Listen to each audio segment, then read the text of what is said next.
They called him a nobody, an orphan with no family, a man trapped in a miserable marriage with the woman he hated most. Every single day, he was humiliated, broken, treated like trash. But everything changed the night a mysterious monster gave him a terrifying power no human should possess. Now, the weak man they mocked is gone. He divorced the wife who ruined his life, built an empire of wealth and power, and found someone who truly stood beside him. But his ex-wife and her new husband still can't stop provoking him. This time, he won't stay silent. This time, he'll show them exactly where they belong, from abandoned orphan to unstoppable legend. This is the rise of a monster no one saw coming. This story kicks off with a boy named Logan, an orphan since his childhood, so his parents pulled a disappearing act before he could even ask for pocket money. His upbringing is taken care of by Mr. Lin, but even the servants in the house looked down on him and couldn't wait for him to disappear like a stain on a new shirt. As Logan grew older, for some unknown reason, Mr. Lin started to insist on marrying his granddaughter, and eventually they got married. This girl looked down on the guy just like everyone else, and in the 3 years after the wedding, she never once let him touch her, nor did she say a single affectionate word to him. A few days ago, her sisters organized a real conspiracy, and the girls pretended as if the guy was harassing them, took a picture of it on their phones, showed it to the right people, and kicked Logan out of the house.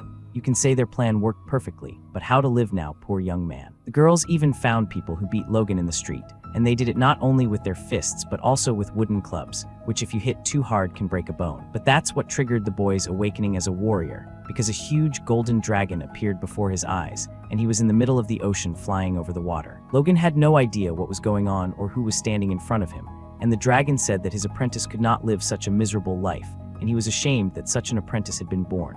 Could this monster be Logan's father? Then the dragon turns into a strong, pumped-up man who has magical powers, and today Logan will inherit the red liquid of this man and can become as strong as him. The main thing is that the guy should use it correctly and develop in this direction, and the final stage of the transformation is underway.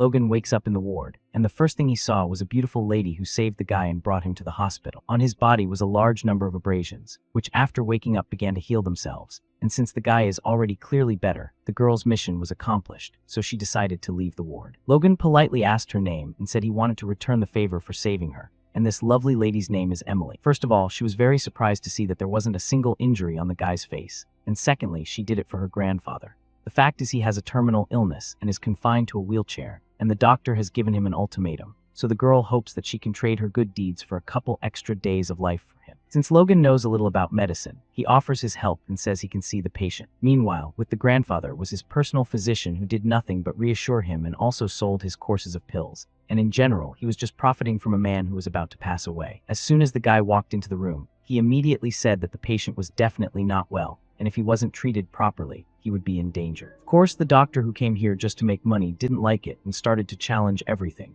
saying that he is the best doctor in town and he can't be contradicted. In this case, if something goes wrong, is this businessman ready to take full responsibility? He confidently answered yes, because in case of anything, he can always call any incident an accident without any regrets. Suddenly, right in front of his eyes, his grandfather gets worse, coughing up red liquid. But how could this happen when the doctor said he was fine? Emily started sounding the alarm and asking to call for an ambulance, but it was too late, and Logan was the only hope at this point. Grandpa's body was so exhausted he couldn't hold on any longer, and if the guy manages to save him, then Emily's family will never forget it and will be grateful for the rest of their lives. Applying magic, namely the ability to restore, Logan began to try to save the patient, because if good people are not rewarded, then soon there will be no good people left, so it is necessary to make every effort for a positive outcome. Then, as you might expect, a miracle happened. Grandpa slowly started to come to his senses, and the guy was lying on the floor at this point because he had given away too much energy at once, and he needed just 5 minutes to recover a little bit. Grandpa will never forget that kindness and asked what Logan wanted most, and the guy replied that he didn't need anything because if Emily hadn't saved him, he would have lost his life and couldn't help. So the most important character here is solely the granddaughter, and her good deeds led to such a positive outcome. Emily was very pleased that she was being emphasized so much, and she approached the guy by name and offered absolutely any help. Logan only told her his name once, and the girl remembered it, which shows that the girl is genuinely grateful and always listens attentively to the conversation. Emily also asked how long her grandfather had left to live, and he heard the question and was very optimistic, saying that he would live as long as he had to, not to think about it, but to invite Logan to dinner instead. The guy didn't want to stay here for long because he was looking for any excuse to leave as soon as possible, and at that moment, he gets a message on his phone from a gang of guys who beat him up on the street. They got word that Logan had survived, so they warned him. If you want to live, you have to disappear from this town and never be seen again. Since the guy was starting to get really strong, he didn't know what to say to that. and after Logan took care of everything, he promised to come over and check on his grandfather. Emily wanted to do something to thank him, so she said she'd give the kid a ride. And this old man turned out to be not easy because he even has his own personal security. Since Logan now communicates directly with his granddaughter, the grandfather ordered his workers to check him out completely. And in the meantime, Logan reached his home where he was greeted from the doorstep by his disgruntled wife. Apparently, she had no idea what her husband had just been through, and she thought the guy just took off without warning. But turns out she wasn't in the mood to hear her husband's stories today, so she just asked him to sign the divorce papers if he decided to leave the family. By the way, the wife has already found a worthy replacement for her current husband, so it's time to introduce him. His name is Mr. Young, and he's very famous in his circles. No need for jealousy in this case because Logan never loved this woman, and he was just a servant who fulfills absolutely any whim, so you could say it's a day of celebration. According to his wife, it's an honor for him to serve her, so if you're not satisfied, quickly sign the document and get out of here. And that's exactly what he did. As of today, Logan no longer had anything to do with this family, and the girl didn't like such impertinent behavior, so she said a few affectionate words to her ex-husband, and then together with their new boyfriend, they saw a hottie picking up Logan in his expensive car and started biting their nails because they couldn't understand how this loser managed to pick up such a girl. Anyway, the old man just called his granddaughter and said he had some business with Logan.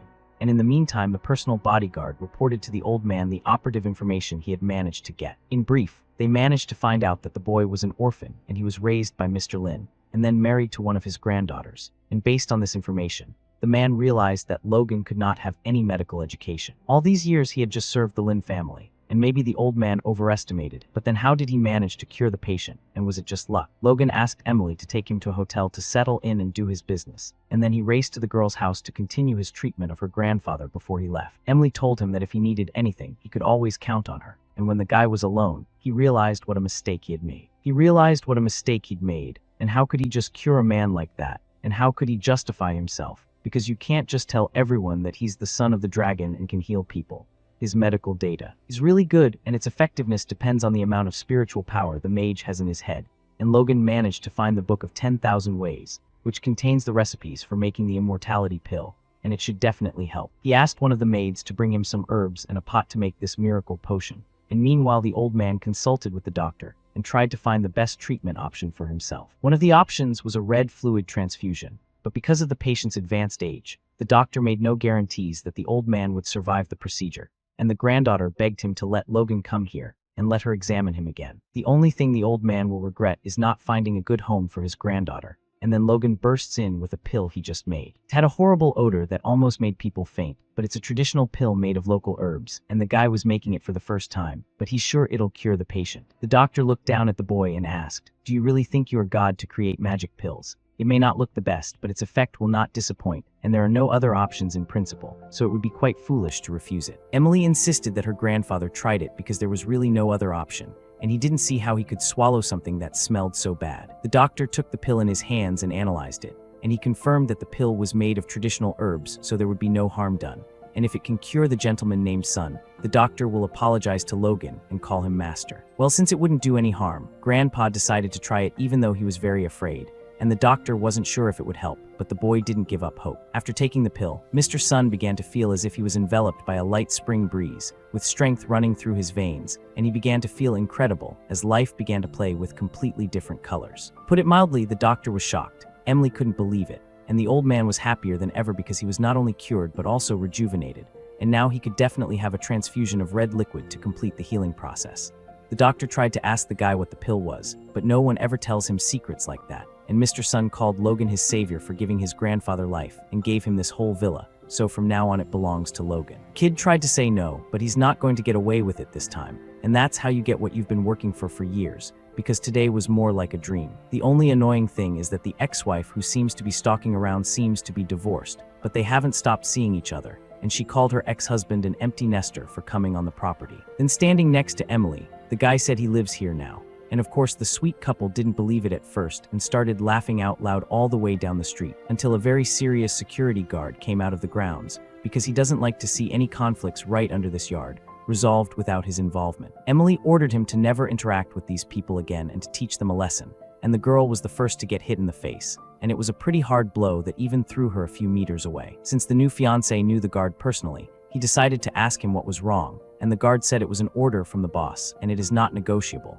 because the guard gets paid, so he should not care who he hits in the area today. Logan was in the role of a chef, feeding his new girlfriend with a lot of different dishes, and according to Emily's reviews, the guy cooks tastier than the best chefs of the city, so the girl could not understand how his ex-wife decided to divorce this man who is just perfect. Logan admitted that he had never actually slept with his wife, and the girl wondered if she had a chance to be the first partner he would sleep with, and apparently they both thought about it because they got very red. I got so excited that his heart started to jump, which could be a sign that he cared about Emily, and the guys decided to get away from this topic and enjoy a delicious lunch which was prepared by the new best chef of this city, according to the girl, of course. In any case, she still has time to get to know Logan better, but it seems that she has already started to fall in love. And on the way home, the chauffeur told the girl that this guy did not have a good reputation, and she should not get close to him, because Emily is the eldest granddaughter of the Sue family, a real pearl, and her boyfriend should be appropriate, and this one is not suitable, certainly. For a chauffeur to hear such a thing was offensive, because who is he to talk about it, especially about the man who saved his grandfather,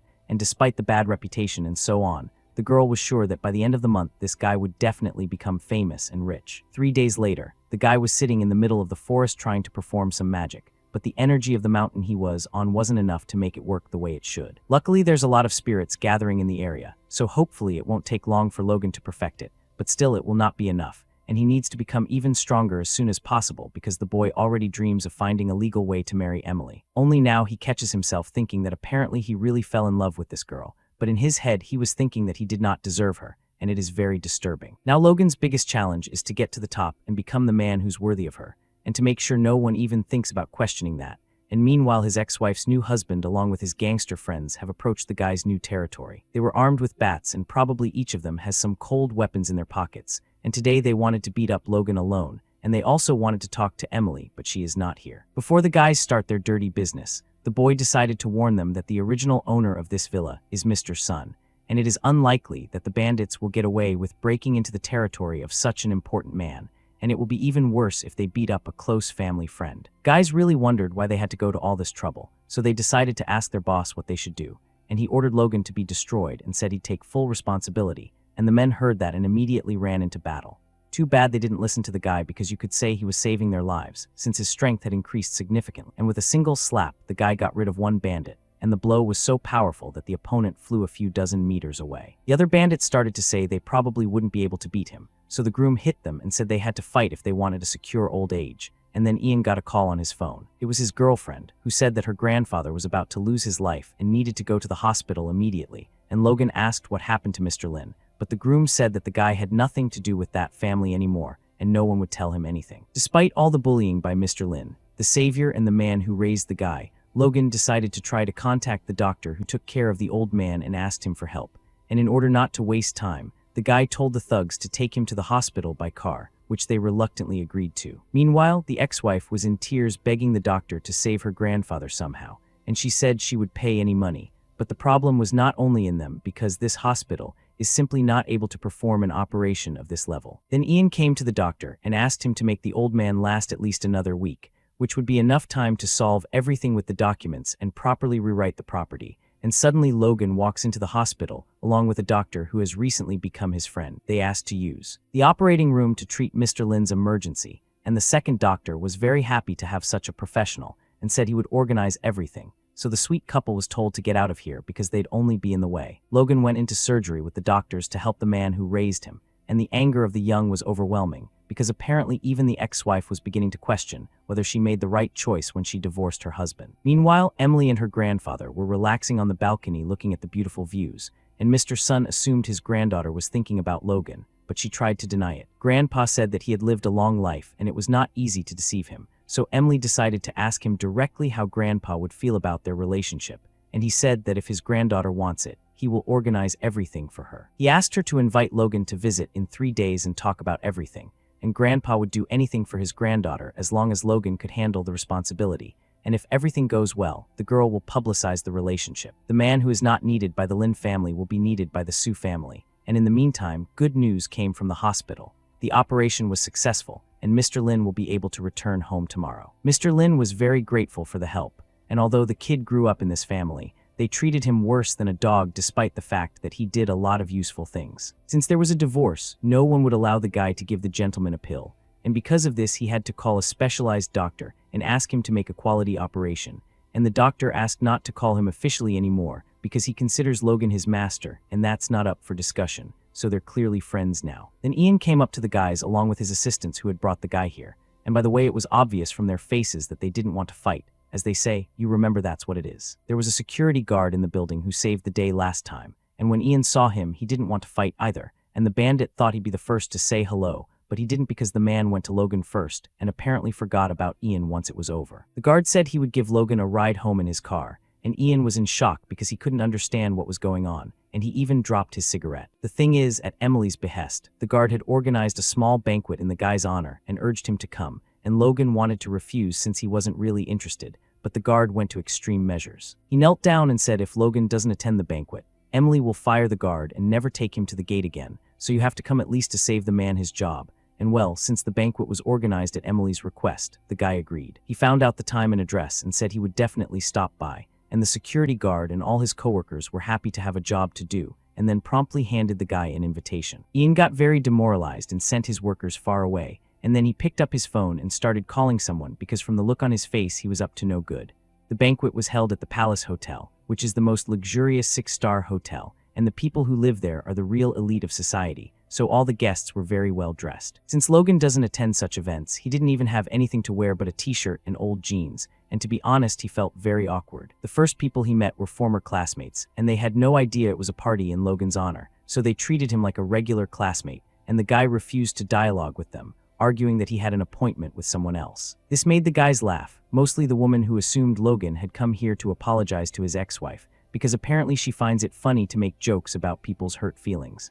Of course, the guy did not tolerate such insults, and replied that for those years that they had not seen each other, the girl had not changed, much except for more wrinkles, and in response to this the classmate began to try to threaten her authority, which is practically non-existent in general. A real quarrel broke out between them, and just a little bit more and it would have come to a fight, but between them stepped another classmate. It was a cute girl of low height in a gorgeous red dress, and in his student years it was the person who cared about Logan more than for himself and never gave him an offense. And by the way, her name is Ruby. The bully wanted to punish Ruby for her courage, so he threatened her that he would do it and no one would say a word, but Logan was a simple man who sees danger and eliminates it, so he gave the upstart a hard punch in the face with his fist so that he would know his place and how to behave.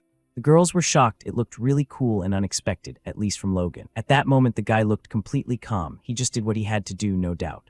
Ruby was delighted. It was too impulsive of an act, not worth getting into. Any adequate man would say that, but it was definitely worth it. For today they're laughing at one girl, tomorrow at another, so they should be taught a lesson. This lady was obviously upset that her young man got punched in the face, especially by someone like Logan. She said she was going to bury the kid right there and ordered her guards to grab him. The kid's personal bodyguard, his name is James by the way, as soon as he heard the sounds of the fight went straight up to the floor and personally apologized for overpowering his master's danger. Classmates didn't even know what to say about it. They were just in shock, and they began to beg for forgiveness and mercy, but Logan would have the last word. James also heard that someone was going to bury someone here, and to do that they'd have to get rid of the floor first. The girls started begging the guy to forgive her for the sake of their past together, and Logan smiled and said she deserved it, so he wouldn't mind burying her right here. The guy and James went into a separate room with a lot of security, and they gave him a gift from Mr. Chen. Since the guy was not interested in tobacco or alcohol, he only took a credit card and hoped there would be no more gifts. James also announced that the Su family was planning a business party with all the bigwigs in town,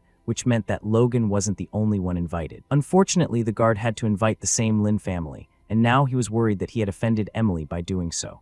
Logan didn't mind and said he would try to work it out. James was extremely grateful for this. He gave the guy his whole outlet and hoped that it would be enough as a thank you for his help. Logan pretended that this gift was nothing special, but deep down he was very happy because this outlet can make a lot of money. Deep in the night after the banquet, the guy went outside when suddenly his phone rang. It was Grandpa Lin. He said he wanted to talk to Logan right away without wasting a minute, and the boy went straight to him. Soon he was in the same room with him, holding his hand, and Grandpa admired the young man. Even though he hadn't treated him well when he was a kid, the guy still came to the rescue, and Logan asked him not to say that because if it hadn't been for his grandfather, he probably wouldn't be alive right now. As it turned out, Lin had called him to talk about the past, and it turns out Logan wasn't really an orphan. 20 years ago when the family was fishing by the sea, at that time the young grandfather met a strange man who stood over the water with not a bit of fear in his eyes in the face of warships. During a fierce battle, all the warships were destroyed, and he was like an invincible god of war. After the battle, he entrusted Lin with something, and it was little Logan. The warrior promised to take the newborn as soon as his wounds healed. However, the next 20 years passed like a blink of an eye, and it was because of his blessing that the Lin family took their current position. Grandpa was in tears talking about how the family felt bad for the guy and asked him to have lunch with him just once. The next morning, the guy went to the Su family's mansion to see the family, and he is now telling Mr. Sun about the new pills he brought with him. Their main function is to replenish the life force by inflaming the Kai energy in the patient's body, and then a man named Riley walks into the room with 3 bodyguards. He's no ordinary hustler, and he's wondering where Logan learned how to make these pills. The guy introduced himself and answered that he was somewhere on the 2nd level of Kai purification with no clan or family. This answer made the master laugh a little, for it was impossible not to be a member of a clan and have such abilities, as they are not taken from the air but recipes are passed down from generation to generation. But this is still a flower, most of all. Riley was interested in whether the guy's abilities have demonic essence. Emily sensed that she was getting a bad smell and started to stand up for the guy, for in her opinion, a man with demonic essence couldn't cure a person in front of all the witnesses, and such things were just beyond the control of bad people. Riley assured her that there were many ways to do such things, and you could cure a person with firewood, miasmas, and poisonous insects. No one's ever seen the guy practice, so how do you know he's innocent? On one hand, that's the right point of view, but on the other hand, the master also has no evidence to prove otherwise. Riley was clearly tense, so Logan tried to calm him down, but to no avail. In response to this kindness, the master hit the guy and said that only force could judge them. Logan tried his best to refuse the fight, for after all, this master is a friend of Mr. Sun, and how can he look him in the eye after beating up his friends? Riley said if the guy could even touch him, then he would recognize his strength, and in that case the guy had to accept the challenge and unleash his potential a little. The fight lasted just a few seconds. The guy even overdid it a little, and Riley fell to the floor and couldn't move. Logan must have pressed a couple of pain points that can close the body for a certain period of time. Mr. Sun was really excited. He didn't think the kid was that strong, and Emily didn't stay away either as she asked how the guy was feeling and if his arm hurt. The guy scared the hell out of the girl because if he lost this fight, he would have been kicked to the curb, and Emily pinched him for that rash act. Now he was really hurting, but in any case Logan was on his feet, so there was no need to worry so much about it. The girl hoped it would be the same in the future, and the phrase "in the future" caused the guy to ask a few questions as to what it could mean. Emily was embarrassed to answer and said that it just occurred to her. Standing on the balcony, the guy invited one more person to a business meeting, if of course it could be done in principle. Emily was not against it, for it is not difficult for them to add another plate and a spoon to the table, but whether this person is really needed at the business meeting. The girls wanted to know what kind of relationship they had with Logan. The boy hesitated and didn't know what to say, and it was even insulting that he hadn't made up his mind since those days. Well, if there was no clear answer, the girl knows what to do in such cases and how to get an answer to her question in a different way. Making cute eyes, she asked if she was going to be bullied in the future. Would Logan come to her rescue? The guy vowed that as long as the girl was near him, no one would dare touch her, then took her hands and pulled her close to him so that she could feel the seriousness of his intentions. Unfortunately, Mr. Sun came to the balcony and interrupted this romantic moment, and the thing was that Grandpa had gotten a rare medicinal plant for the boyfriend. He couldn't help but tell about it. By the way, Emily was going to the auction today, so she asked Grandpa if she could take the boyfriend with her. He was fine with it, but there's one problem. He needs to be dressed for the event. To solve this problem, the guys quickly moved out to the store, and Emily led the boy to one of the most expensive boutiques in the city. To put it mildly, Logan felt awkward, and he realized that he would not soon be able to buy such things for himself. But if the guy would finally start dressing up a lot, the others would stop looking down on him, so he would have to go to the store as soon as possible. There was a gorgeous white suit that fit Logan perfectly. He wasn't used to such things, but as they say, you get used to good things quickly, and why only before. Emily had not noticed that her lover was a real model, and from so many compliments the guy was even shy. They still looked down on the guy and smiled snidely at him, and they had heard that Emily was going to the auction, so Ian decided to warn her right away that he was going to buy everything there. This information upset the girl a little,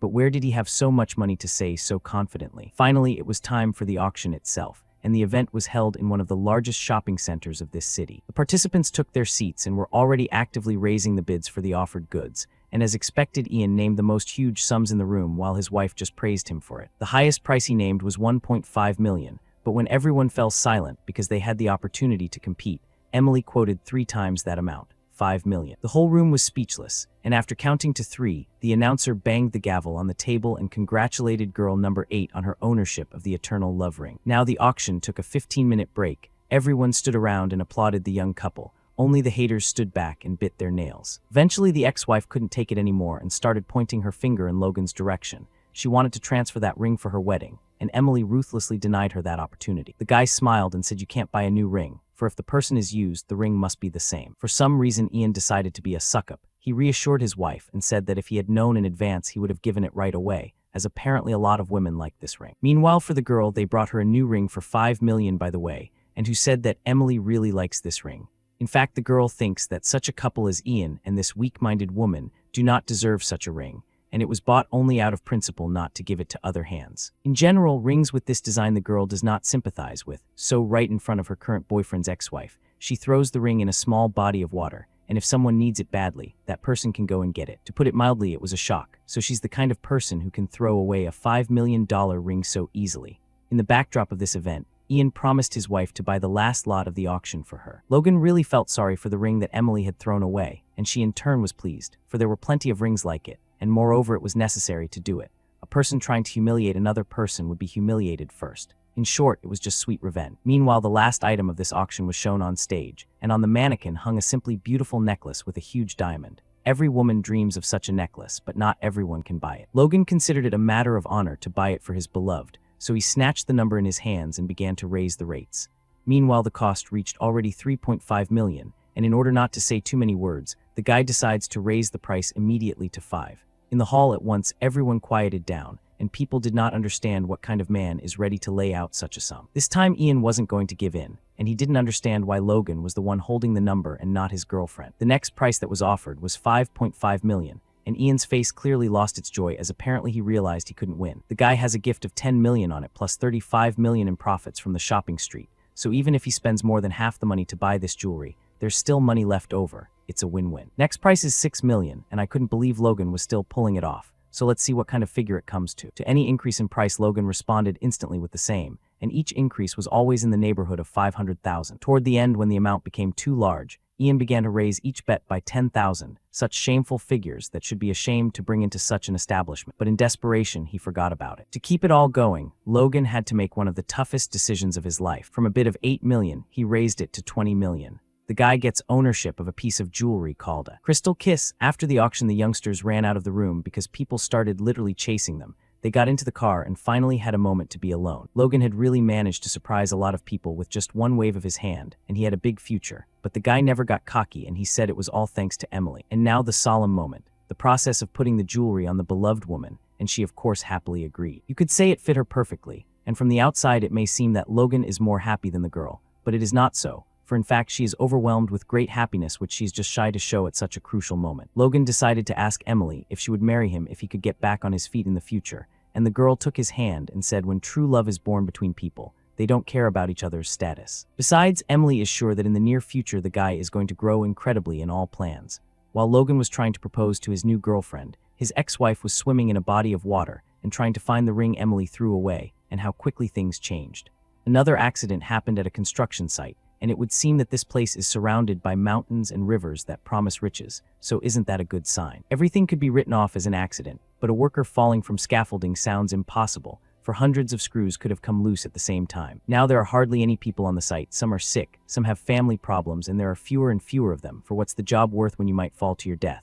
When Logan came to the site, he said something else serious had happened, and James was so happy to see him. The guy suggested maybe it's the mountains and the rivers, as fog comes down from the mountains and forms moisture accumulation, and no matter how hard you try to fight it, it's almost impossible to fix. But what do we do now? Maybe we should stop work until the problem is solved. Logan said there's no need to suspend anything yet, for the problem is that if you fix it, even after repairing it, the problems are bound to continue. It's a vicious circle. Even a master like Jacob doesn't have the power to help in this situation, and Logan just appeared out of nowhere and started handing out instructions, which seemed a little strange to the master. Jacob agreed to do as the boy suggested, but if it didn't work out he had to apologize to the master, so they agreed to let time judge them. A worker was invited to the site, given a shovel in his hands, and told to dig down at a certain spot. The hole had already reached a depth of 5 meters, but nothing could be found, and James began to doubt the whole thing, for if he offended the foreman he wouldn't find another one like, and maybe he had called Logan for nothing after all. Then suddenly the worker in the pit shouted that he had found something, and it was some kind of magic box, and inside it lay a blade of a rather unconventional shape, the kind, mind you, that you can't just buy in a store. Guys couldn't believe their eyes, and this object that was found brings real trouble to those who are near it. From now on you can say for sure this construction site is cursed, and there will absolutely always be some kind of action going on here. What to do now in this situation when a huge amount of money has been invested in this project, and the houses are almost finished? Jacob recognized that there was nothing he could do to help the situation, but maybe the guy knows what to do. Logan looked at the box and said he would take it back to his house to avoid any more problems. James was very grateful, for if it worked out he would do anything for the guy, and you could say it was another great opportunity to make money and raise his status. Jacob finally realized that Logan wasn't a normal person, so he wondered where he got his powers at such a young age. The boy replied that he had no family or clan, so he wasn't going to talk about it. Unbelievable, and why Jacob hadn't heard of him before. It was decided to take this box to the mountains where the guy usually meditates, and there he was able to remember that he felt a similar energy from Mr. Sun, so apparently someone is targeting their family and wants to harm them, wondering just who it needs. Logan sits down in his favorite pose for energy, but this time he's going to use it to destroy the enchanted object. By the way, there's an important meeting tomorrow, and Logan refuses to believe he won't be able to catch the culprit by then. It's the next day, and it's still 4 hours away from the start of the event, but you can already see many famous faces. The event itself will be held in the garden, and the final preparations have been completed. The Lin family also came to this big event, and they have heard that it's all for the sake of one man who will appear here very soon, and they already can't wait to find out who it is. As Logan appears on the grounds, his ex-wife notices him immediately and can't understand how this loser managed to get to such an event. The girl assumed that the guy had used her family's name to get here, and Logan smiled and said that the family name didn't mean anything at this party. Of course, that made her angry, and she even complained to the guard that Logan had used her name, but because the guards were smart, they grabbed the woman by the arms and carried her off the premises. This was done because the ex-wife broke 2 rules. First, she made a big fuss, and second, she slandered a guest, which is strictly forbidden in these parts. Then Emily came on stage and made a statement to everyone. Logan is the guest of honor at tonight's event, and anyone who disagrees is fired. Now Ian realized Logan was the guest of honor everyone was talking about, and Emily invited him to the stage and once again publicly introduced the man. The guests were shocked to say the least, for after all this guy is a common swindler, so how can such a queen have anything to do with it? The guests of honor began to demand a word from the guy as to why he just stood there silent, and Logan immediately picked up the microphone and began his speech. He may not look worthy of Emily right now, but one day everyone standing here will change their minds. It was a very confident speech, and the guests even started clapping and saying nice things about the guy. He didn't really expect to be on stage tonight, and he didn't prepare for it, but despite that he managed to pull it off perfectly. As it turned out, the person who asked for the guy's speech was a close friend and business partner of Mr. Sun, and his name is Oliver. Since their cooperation is unavoidable, today will be the perfect opportunity to get to know each other better. Mr. Oliver sells building materials in the city, and looking at this businessman, Logan noticed something strange. On Oliver's hand was a bracelet that radiated negative energy and brought people only grief and suffering. With all due respect, the guy asked to remove it, for he has a very important task to do. He has to explain that people who have lost their lives do not need money anymore, and the living should not come into contact with such bracelets. If Oliver continues to wear it, he or anyone in his family could suffer greatly. Of course, such a high-ranking man would not believe the words of a common swindler, but rather his son who gave him the bracelet, and Oliver reacted to the kindness and care with only stupid anger, and immediately called his guard to deal with Logan. So help people, it's the same as usual, and the ambulance immediately went to the battlefield to do his job beforehand. Oliver asked Mr. Sun not to hold a grudge, and the girl did not want to interfere in this conflict because she already put the guy in an uncomfortable position, and he is perfectly able to get out of such situations. But if he doesn't succeed this time, then he won't be able to get a foothold in this city. In any case, the girl would believe in him the most, and until the very end. Meanwhile, the fight started, and Logan easily blocked the first blow of his opponent and made a strong fist right in his nose, and his opponent flew back with great speed. Now Oliver realized that Logan is not quite an ordinary guy, as it may seem at first glance, so he clearly panicked. The bandit decided to use magic to win the fight, and he still doesn't know that the guy has similar abilities. The first skill he decided to use was the combat energy punch, which unleashes a powerful energy flow in all directions. The bandit seemed to be at about the 2nd or 3rd level of Kai purification, which was about the same level as Logan, but that was okay. The guy was confident that he would be able to handle this opponent. When the bandit realized that their forces were almost equal, he decided to act to the fullest. The second ability he possessed was to disappear in his energy for a certain period of time, and the bandit could use invisibility. This time he did everything too trivial and attacked from the back, but Logan was just waiting for an attack from wherever, so he was fully prepared to respond in the same way. They started a so-called tug of war, whose blow was stronger than the one that would stand, and Logan was a little weaker this time, so he fell to his knees. The bandit decided to take advantage of this moment, charged his leg with magic, jumped into the air, and prepared to deliver the strongest decisive blow.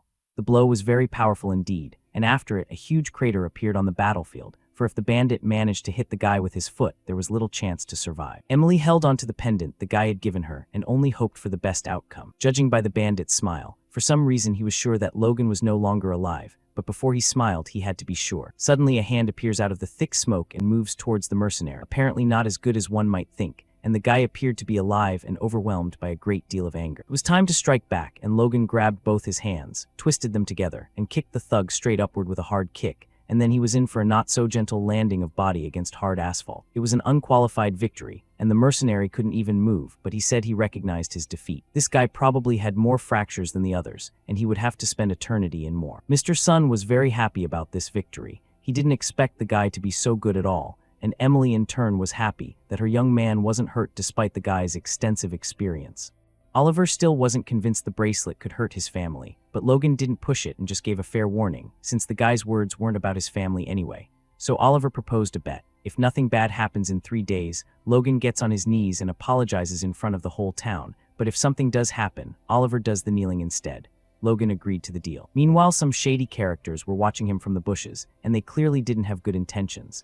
Somehow they found out Logan was at the 3rd stage of Kai purification, which wasn't too scary for them, so they started plotting an assassination attempt. The evening arrived, the party was in full swing with people dancing and drinking, and then the guy's ex-wife showed up again, alone and on a mission. Grandfather had sent a gift for Logan, and the girl brought it since he couldn't come himself because he was still physically weak. He didn't want to seem rude to the Sun family, so he prepared this small gift, and Logan said he accepted it, then told his ex-wife she could leave. I wondered what was inside, and the first thing I spotted was an envelope with the words "To my dear son" written on it. There was also a dragon keychain, which raised a big question mark in my head. Logan had a pretty weird reaction to all this. So did Grandpa write a letter, and what did it say? Emily grabbed his hand and said not to open it here with so many strangers around, and that it was better to do it later. Logan agreed, so they decided to read it after the party ended. When they got back to the house, Emily showed him a secret room where they could go and read privately so no one would see anything. The girl was being so cautious that even Logan started feeling slightly nervous. But come on, it was just a letter, right? Finally, it was time to read it. In his letter, Lin told the boy not to go to the capital or try to find his mother. No matter how much he wanted to, he had to control himself. The main thing to remember was that he had a special power while his mom was a normal person named Mia. The future looked blurry, but he had to remember that he was the guardian of the dragon. The whole text was pretty confusing, and now there was the question of how to measure that power. It seemed this world wasn't as simple as Logan had imagined, and he still had way too much to learn. To keep his mind busy, he decided not to stay inside too long but to go back to the party with his beloved, who had been waiting for him for a while now. Then suddenly, right in the middle of the banquet, some unknown guy ran in shouting that there was trouble because something had happened at Oliver's house. As soon as Mr. Oliver entered his home, his wife went crazy and started swinging a kitchen knife around. This guy had managed to escape and call for help, but who could go there now and what could anyone even do? Logan said he would go, because even if he couldn't fix it, he should at least see what was happening since he had warned earlier that the bracelet was dangerous and needed to come off immediately. Emily grabbed his hand, smiled, and told him not to worry since everything would be fine. Logan smiled back and said that next to a woman like her, he wasn't afraid of anything in this world, then immediately hit the road to get to Oliver's house as fast as possible. Meanwhile, inside the house, things had calmed down a bit, and the guys had chained the crazy woman to a column.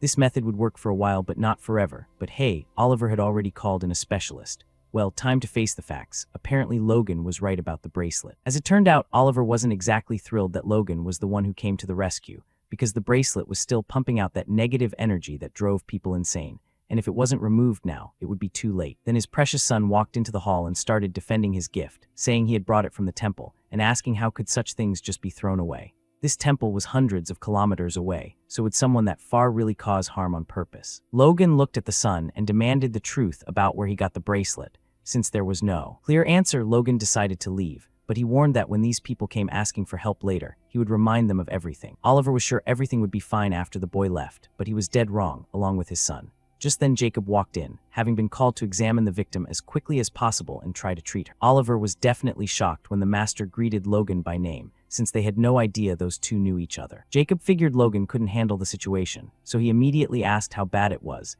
and because Logan wasn't allowed to act, Jacob said he would try to go it alone. But as soon as he tried to get close, the frantic woman tore right through the chains holding her, because the bracelet was making her stronger by the minute in a process that could continue forever if nothing stopped it. Jacob said someone had possessed the woman, and his skills were useless here. Oliver got furious and wanted to beat up the master, because if anything happened to his wife, he would never forgive a specialist who couldn't help.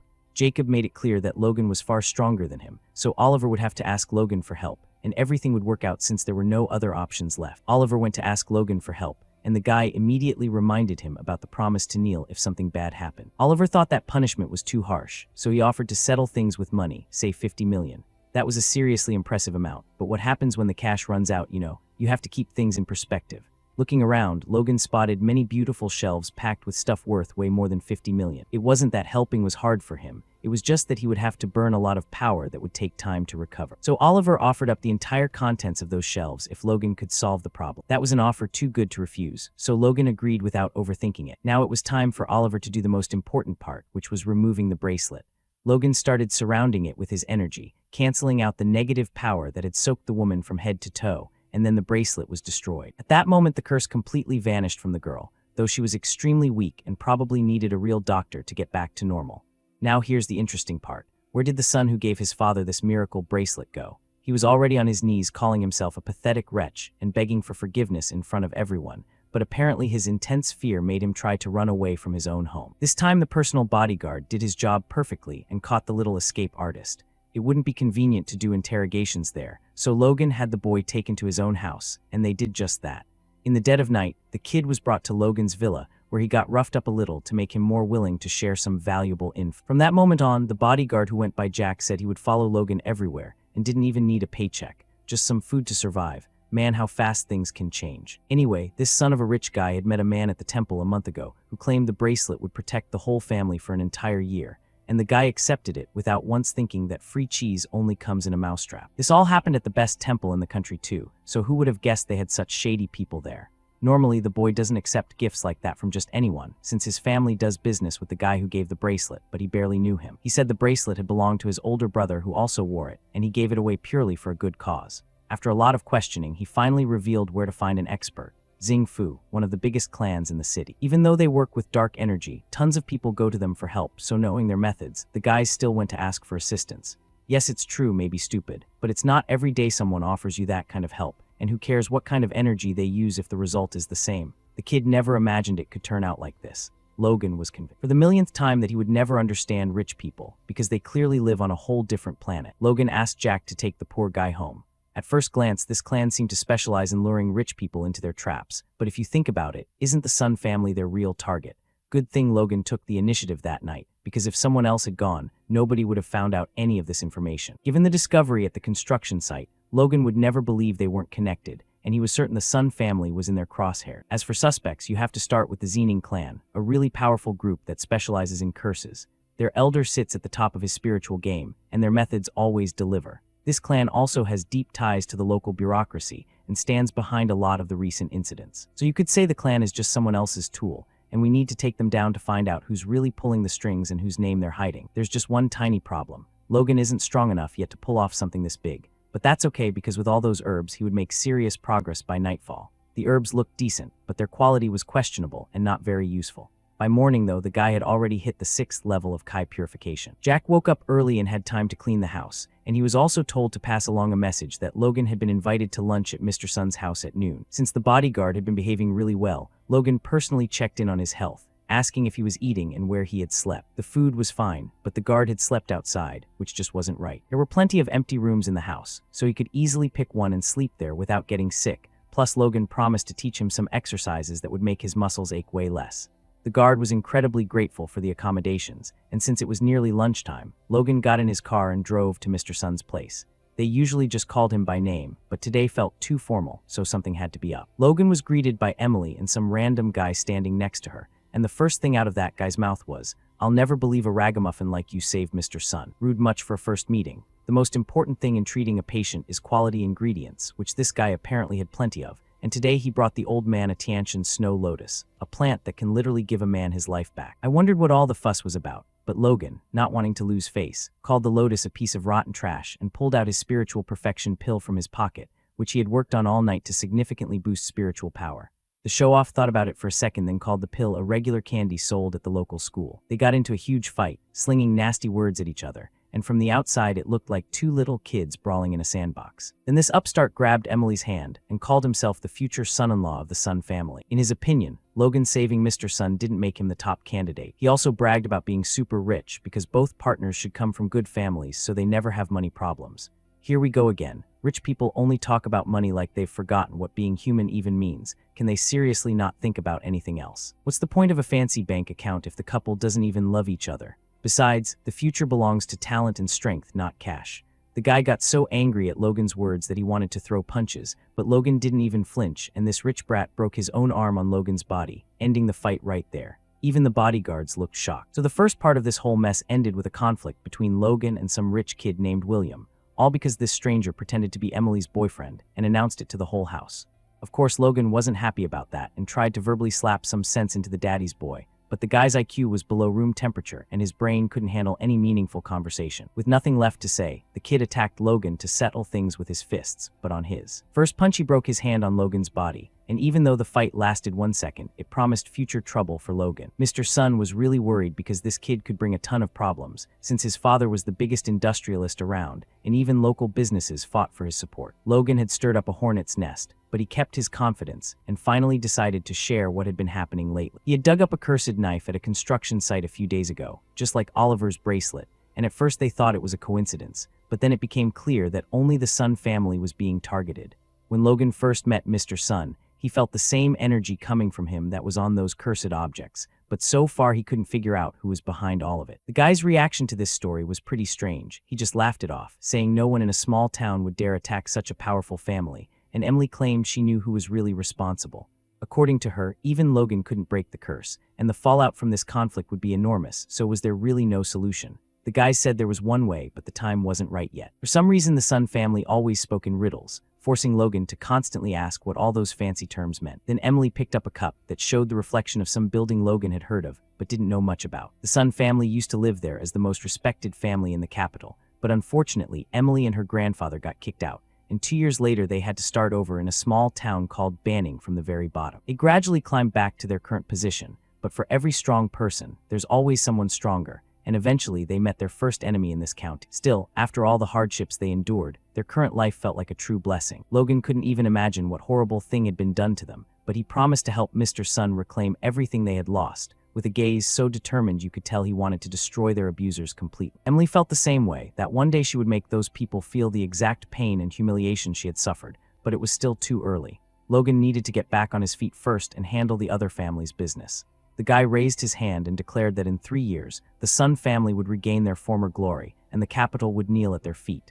Even Emily was shocked by that bold statement. Then they asked if he could really handle all these problems alone, and he didn't just say yes but swore that everything would be back to normal within that time frame. Now that's a good son-in-law right there. Everyone should have a kid like, and Mr. Sun was probably over the moon. Meanwhile, William had already made it home and was whining to his father Charlie, claiming he hadn't done anything wrong, but Logan just jumped him and beat him up. There were rumors going around that this guy had nearly killed someone, and William worried that maybe the same thing would happen to him soon. Judging by the father's reaction, this wasn't the first time his son claimed to be innocent, so the real question was, if this guy beats everyone up so badly, why was William almost unharmed? Still, the father lived by the rule that no one had the right to lay a hand on his son except himself, no matter what the kid did. First, this was a great chance to teach the Sun family a lesson, since Charlie clearly disliked them for some reason. Plus, his son had always wanted to get with Emily. If everything went according to plan, the boy's dream would come true soon. Just 5 minutes later, the brash grandfather showed up outside the Sun family home, bursting in without an invitation or request and ignoring all the staff begging him not to. When he entered the hall, he got upset that nobody wanted to greet him. The first person he met was Logan,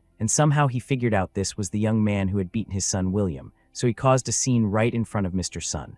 What's wrong with a little lesson being taught, right? On the outside, Logan looked super confident, but inside he felt like a little kid who couldn't believe he was being rude to such an important man. Of course, Charlie found this attitude completely unacceptable, so he swore to teach both the boy and his whole family a serious lesson. This old grandfather introduced himself as a member of the most powerful family in town and called his son an enviable groom, saying it would be a blessing for the Sun family to be tied to people like them. Those words only added fuel to the fire inside Logan. Then Charlie gave one last chance for the guy to get on his knees and admit his mistakes, promising that if his apology was sincere, the old grandfather would allow his son to marry Emily and let Logan stay in town. But if no apology came, then the entire Sun family would spend the rest of their lives in wheelchair. Logan got tired of listening to this nonsense and used a little magic to slap Charlie on the head, the lightest blow possible, yet the grandfather screamed like he had never screamed before. The main purpose of that magical hit wasn't physical damage but something far more interesting.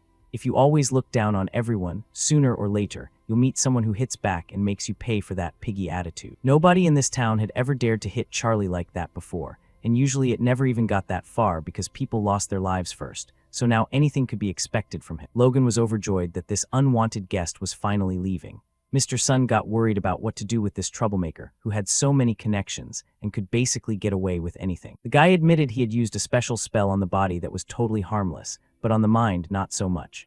In about 3 days, this specimen would come crawling back begging for mercy. First, he would need to be sent to Chinchin, a city with a huge medicinal drug market, which would be perfect for Logan to stock up on materials to boost his strength and save the Sun family from future problems. That same day, Logan and his bodyguard headed to the bus station to travel to the middle city and handle some business. To put it mildly, Jack was shocked that his boss, with all this status, didn't even have his own car and wasn't it time to buy one. Logan replied that Jack was thinking about the wrong things, since there was nothing wrong with public transportation. It was low carbon and eco-friendly, and you have to take care of the planet after all. Eventually they got on the bus, squeezed from all sides and terribly hot, and Logan started thinking that maybe caring about comfort wasn't such a bad idea. When they arrived, the guys stepped outside and couldn't even breathe the fresh air because one passenger had been blowing gas the whole ride, driving everyone on the bus absolutely crazy. The bodyguard said he would pay for a car on the way back, and since Logan hated this trip too, he decided he would definitely buy a car in the near future. Suddenly, Ruby appeared on the horizon completely by chance, and today she was again wearing her gorgeous red skirt.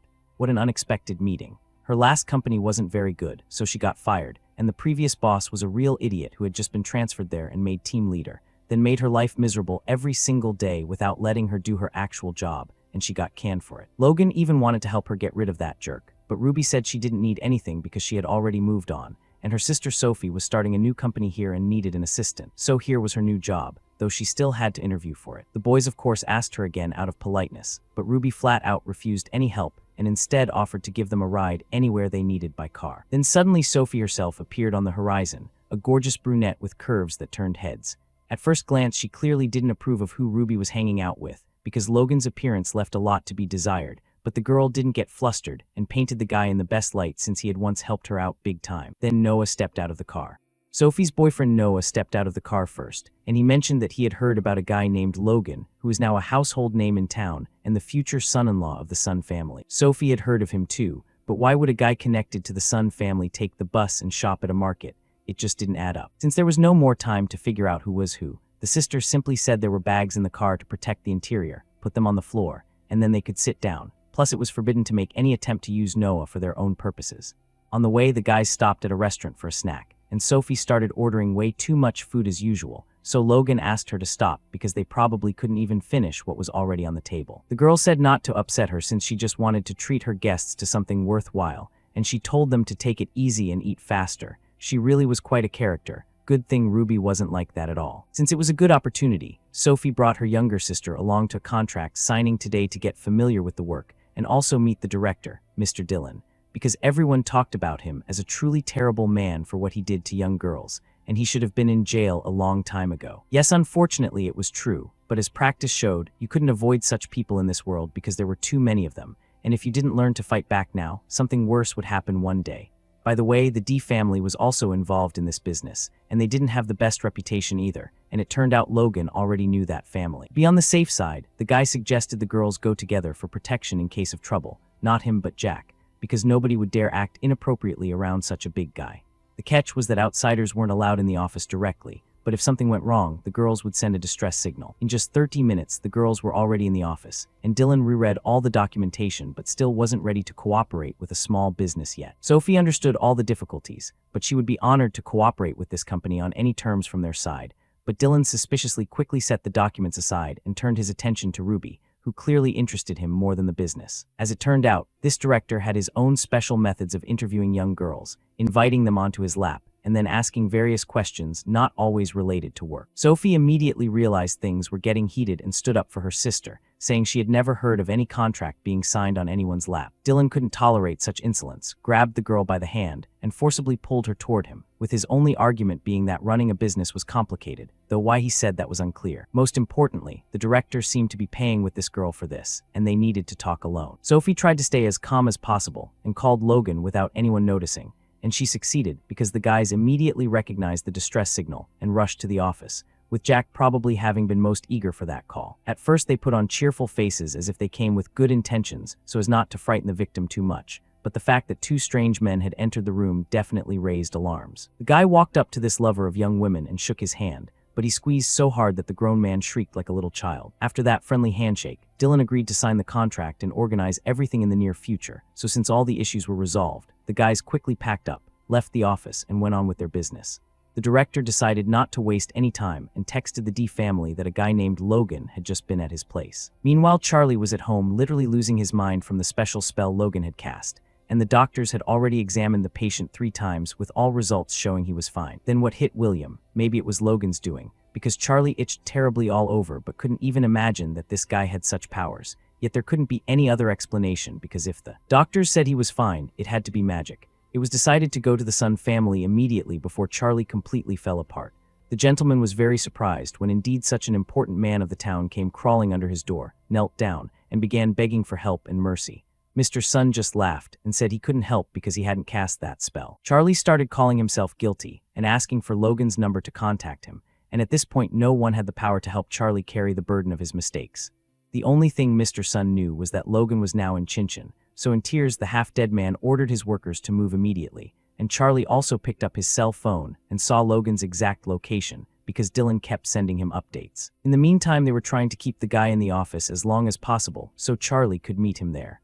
Logan was seated in the main office at the director's desk, and they asked if he was cold or hot and whether to bring food, generally treating him like a king. The snap of a finger, food was brought into the office. A large number of bodyguards were involved who today played the role of waiters. Then he was taken to the center of the room, flanked by workers carrying food, while 2 men behind him constantly waved fans to keep the room cool. Dylan was like an errand boy doing absolutely everything Logan wanted, but then the guy said to drop the politeness and suggested they all eat together. Finally, Charlie arrived at the office, the man Dylan had been waiting so eagerly for, but now he stepped out of character and started insulting Logan and threatening him with violence, not yet realizing what a fatal mistake he was making. Maybe pretty soon he would get back on his feet and behave himself, but at the moment he was trying to insult Logan as much as possible while digging himself into a deeper and deeper hole. Charlie entered the office with no attitude at all, but rather with a gift and a sincere apology for everything he had done, because at that moment he was ready to do anything to save himself. This outcome threw Dylan into quiet horror, and he just didn't know where to go or what to say, so just like his boss, he began begging for mercy. To resolve this situation peacefully,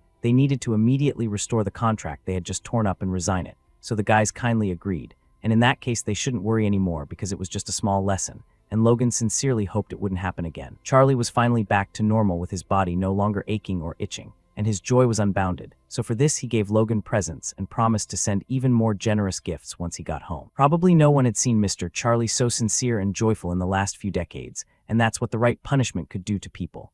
Finally, the horror was over and Logan could breathe easy. Sophie was thrilled and hadn't thought the guy could pull that off, and from now on if Logan needed anything he could turn to Sophie anytime, but there was one thing he couldn't do, which was to take her sister as an employee. The guy laughed because he hadn't even thought of such a thing, but this kind of overparenting sometimes hurt Ruby, and she felt she would never be able to make any big decisions on her own. Now that all the questions were closed, Sophie offered to give the guy a ride wherever he needed to go. At the moment, Logan was interested in a place where he could buy medicinal materials, since this city had the most advanced medical system in the world, and anything could be purchased. In a place that sells drugs, the security system was stricter than at an airport, with even staff checking documents, and there was a huge number of high-quality products, so in short you could find anything you wanted. Noah had always wondered why his beloved forbade him to buy any herbal medicine, and the thing was that she didn't believe in traditional medicine, although that sounded strange, and if Noah bought anything there, he might never come home again. Meanwhile, the boys had arrived at the place and saw that it was truly huge, with at least a couple hundred, if not thousands of people here, and of course this place could proudly be called the best in the country. Then suddenly the people around them just started freaking out, and Noah was among them, all admiring a girl named Grace. For a moment you could assume Logan was from another planet because only there had nobody heard of this person yet. But actually, the guy just wasn't interested in the entertainment industry, so he didn't know her. Grace was a very famous singer who debuted at 18 and gained popularity at 20, now at her peak with sold-out shows, tickets almost impossible to get, and she had no scandals at all. The reason for her popularity was her incredible vocals, but there was one area where she wasn't so lucky. Her grandfather was seriously ill and didn't have long to live, so they came here willing to pay any price for medicinal herbs. Logan would probably go home empty-handed because this lady was buying up everything she could get her hands on. Since the goods here were very valuable, they were sold by auction, which made it hard for the average person to buy, and if you didn't have a lot of money you probably couldn't even touch these goods.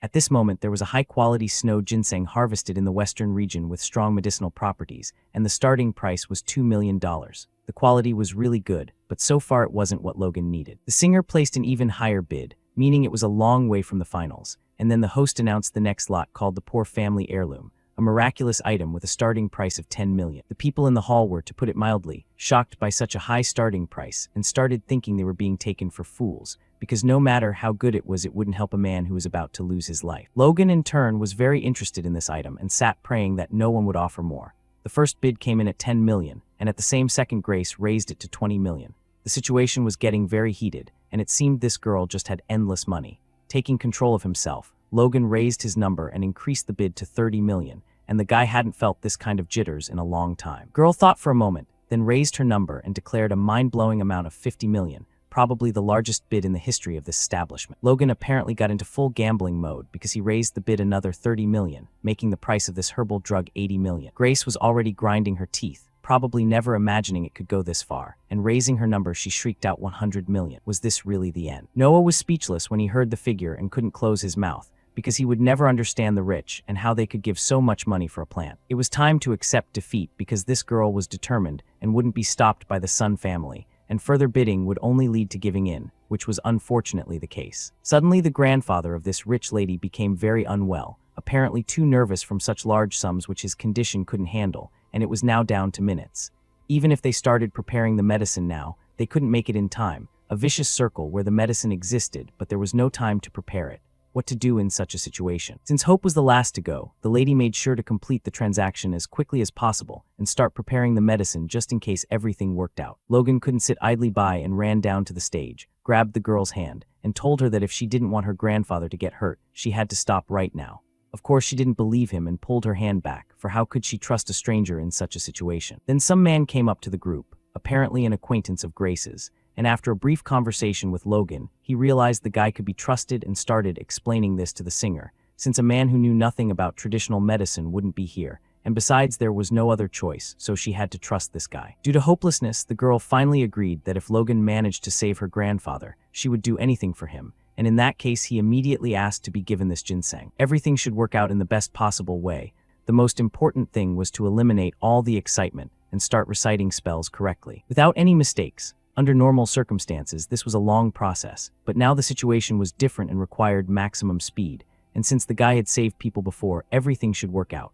Now the process of revitalizing the sprout would begin, and to do this he had to recite the spell and summon the dragon. Imagine the green mountains, the light flowing through the trees, the sky and the earth gathering it all together to bring it back to life. Suddenly the golden dragon appeared and wasn't very happy to be disturbed, but Logan quickly put him in his place and ordered him to gather all his life force, since the guy shared this dragon with him and the dragon had no right to refuse. He just needed to find the right approach and everything would be done perfectly. Because the guy was so confident, the dragon called him an exact copy of his father in his youth and promised to even reveal one secret of longevity. Meanwhile, in the real world, people were witnessing an actual miracle as the guy directly began transferring life force to the grandfather sitting across from him. It was a shock, and someone even started crying with joy as right before everyone's eyes a miracle happened. The man who was about to lose his life now smiled, hugged his granddaughter, and had no intention of leaving this world. According to their agreement, whatever remained of the sprout went to Logan, and Grace had no problem agreeing, offering to have dinner with him as a token of her gratitude. Any other guy would have agreed to dine with a celebrity,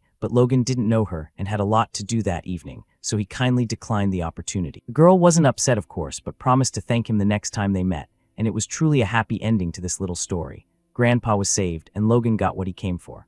Oh, by the way, almost forgot, Grandpa wasn't fully healthy yet, so they needed to come for medication about once every 2 months because it couldn't be prepared in advance, so they definitely had to come on time. Of course they would come, but another important question was the price of such therapies. Logan smiled and said his price was $20 million per therapy session, and from the look on the girl's face you could tell she was a bit shocked by such pricing, but it was up to her, she didn't have to buy it, and as they said, it's our business to offer. So the guys said goodbye and headed toward the exit, having made a great deal. They got what they needed and found a good buyer. And outside, Jack was already waiting for them in a new car, because finally Logan was right to buy one and think about his own comfort. Now it remained to be seen if this sprout was worth its money. The boys finally returned to their hometown, and the first thing they did was visit Mr. Sun.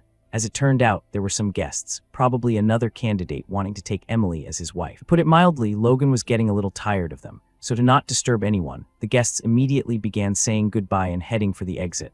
But they behaved very badly. Just look at that nasty glare. Who does that?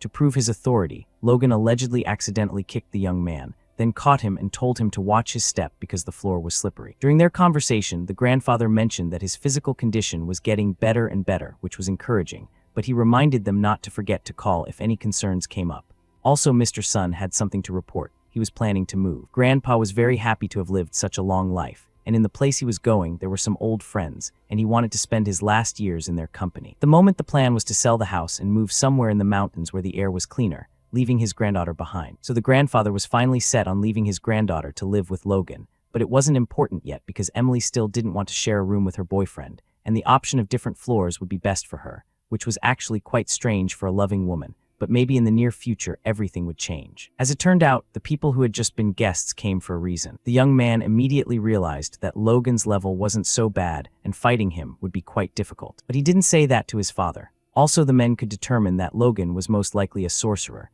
and among warriors there was a belief prohibiting contact with sorcerers. Plus, sorcerers were cunning and unpredictable because if you fell under his spell, nothing could help you.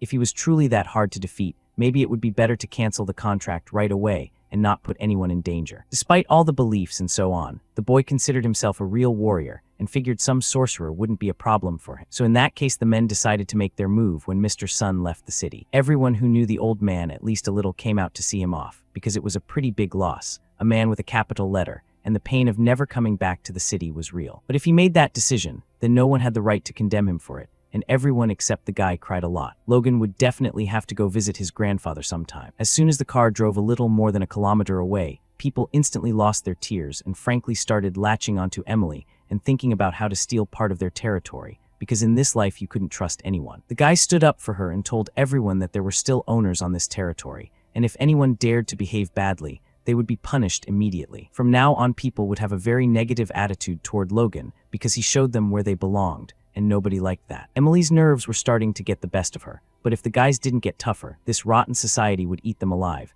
so they needed to do something about it because most likely even with relatives and friends, similar things would start happening. In nature, animals fight with their own kind, and the guys were very tired, so they needed to go home to rest and think everything over. Meanwhile, Ian and his wife were at home, and the girl read the hot news that the Sun family was leaving the city, but that wasn't quite true. Only Mr. Sun was leaving. They were extremely happy about this event because very soon they could return to their dirty business that had been suspended due to recent events. First of all, this meant Logan was left without support, so the first thing to do was deal with it. Suddenly, a crowd of unknown people entered the house, and the girl demanded they stop, but it was no use. At first glance, they looked like ghosts and emitted a red glow, but for the most part these people came with good intentions, though the first thing they said was that to get rid of someone forever, you must consume their mind, flesh, and blood. The couple was very frightened, fell to the floor, and began begging the spirits not to do anything bad and to get away from them. That centipede slowly but surely came toward the members of the Lin family, but their prayers for mercy had no effect on the spirits, who simply carried out the task at hand, saying that it was worth making small sacrifices to achieve the goal. Just then Logan brought his beloved woman back to the house, and Jack ran out in a cold sweat because he had apparently been waiting for his master for a long time. The thing was, a man in white had come to the house, and the guard said nobody was there, but he broke in anyway despite all the prohibitions. The guy thanked Jack for his work and asked him to wait outside until the guest left, and Jack agreed without question. It turned out that Logan had an appointment with Richard, the guy who had recently come to visit, and the two had agreed to compete with each other, but Logan had simply forgotten about it. The guest must have been furious, and because of her already fragile emotional state, Emily was very frightened and thought something serious had happened. To avoid any conflict, the girl made sure to ask Logan to apologize to Richard for being late. The first thing Logan did was apologize for the long wait, and Richard apologized for breaking in without permission, which wasn't very nice of him. In the end, Emily went upstairs to handle her own business, and the boys could call themselves even from now on. Then Richard suddenly got thirsty and asked for a glass of water, so Logan kindly invited him into the kitchen and offered juice, water, or maybe even tea. As it turned out, this was just a diversion, because the guest took advantage of his host's kindness to create an opportunity to attack from behind, and he decided to strike immediately. But Logan wasn't an easy target and saw the danger, so at the right moment he simply bent over, and you could say he was already starting to taunt his opponent. By the way, there was beer in the fridge that none of the Sun family drank, so Jack probably bought it, and there was plenty of stuff here, so Richard was free to choose whatever he wanted. Since Logan had gotten lucky this time,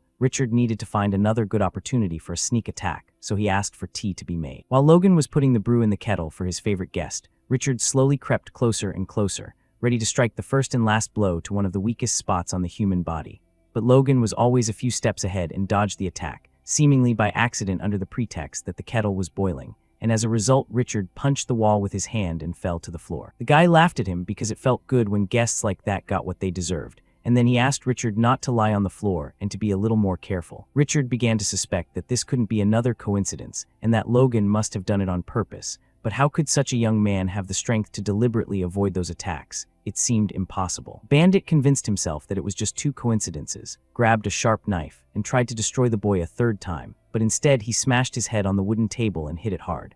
Logan pretended he was just thinking about his own problems, like watering the flowers in the garden so they wouldn't wilt. As a result, this professional fighter already had a bruise on his arm and a headache, and the fight hadn't even started yet. What was wrong with him today? Maybe he hit his head at home this morning. Richard was truly puzzled because Logan had been lucky once, but 3 times was no coincidence.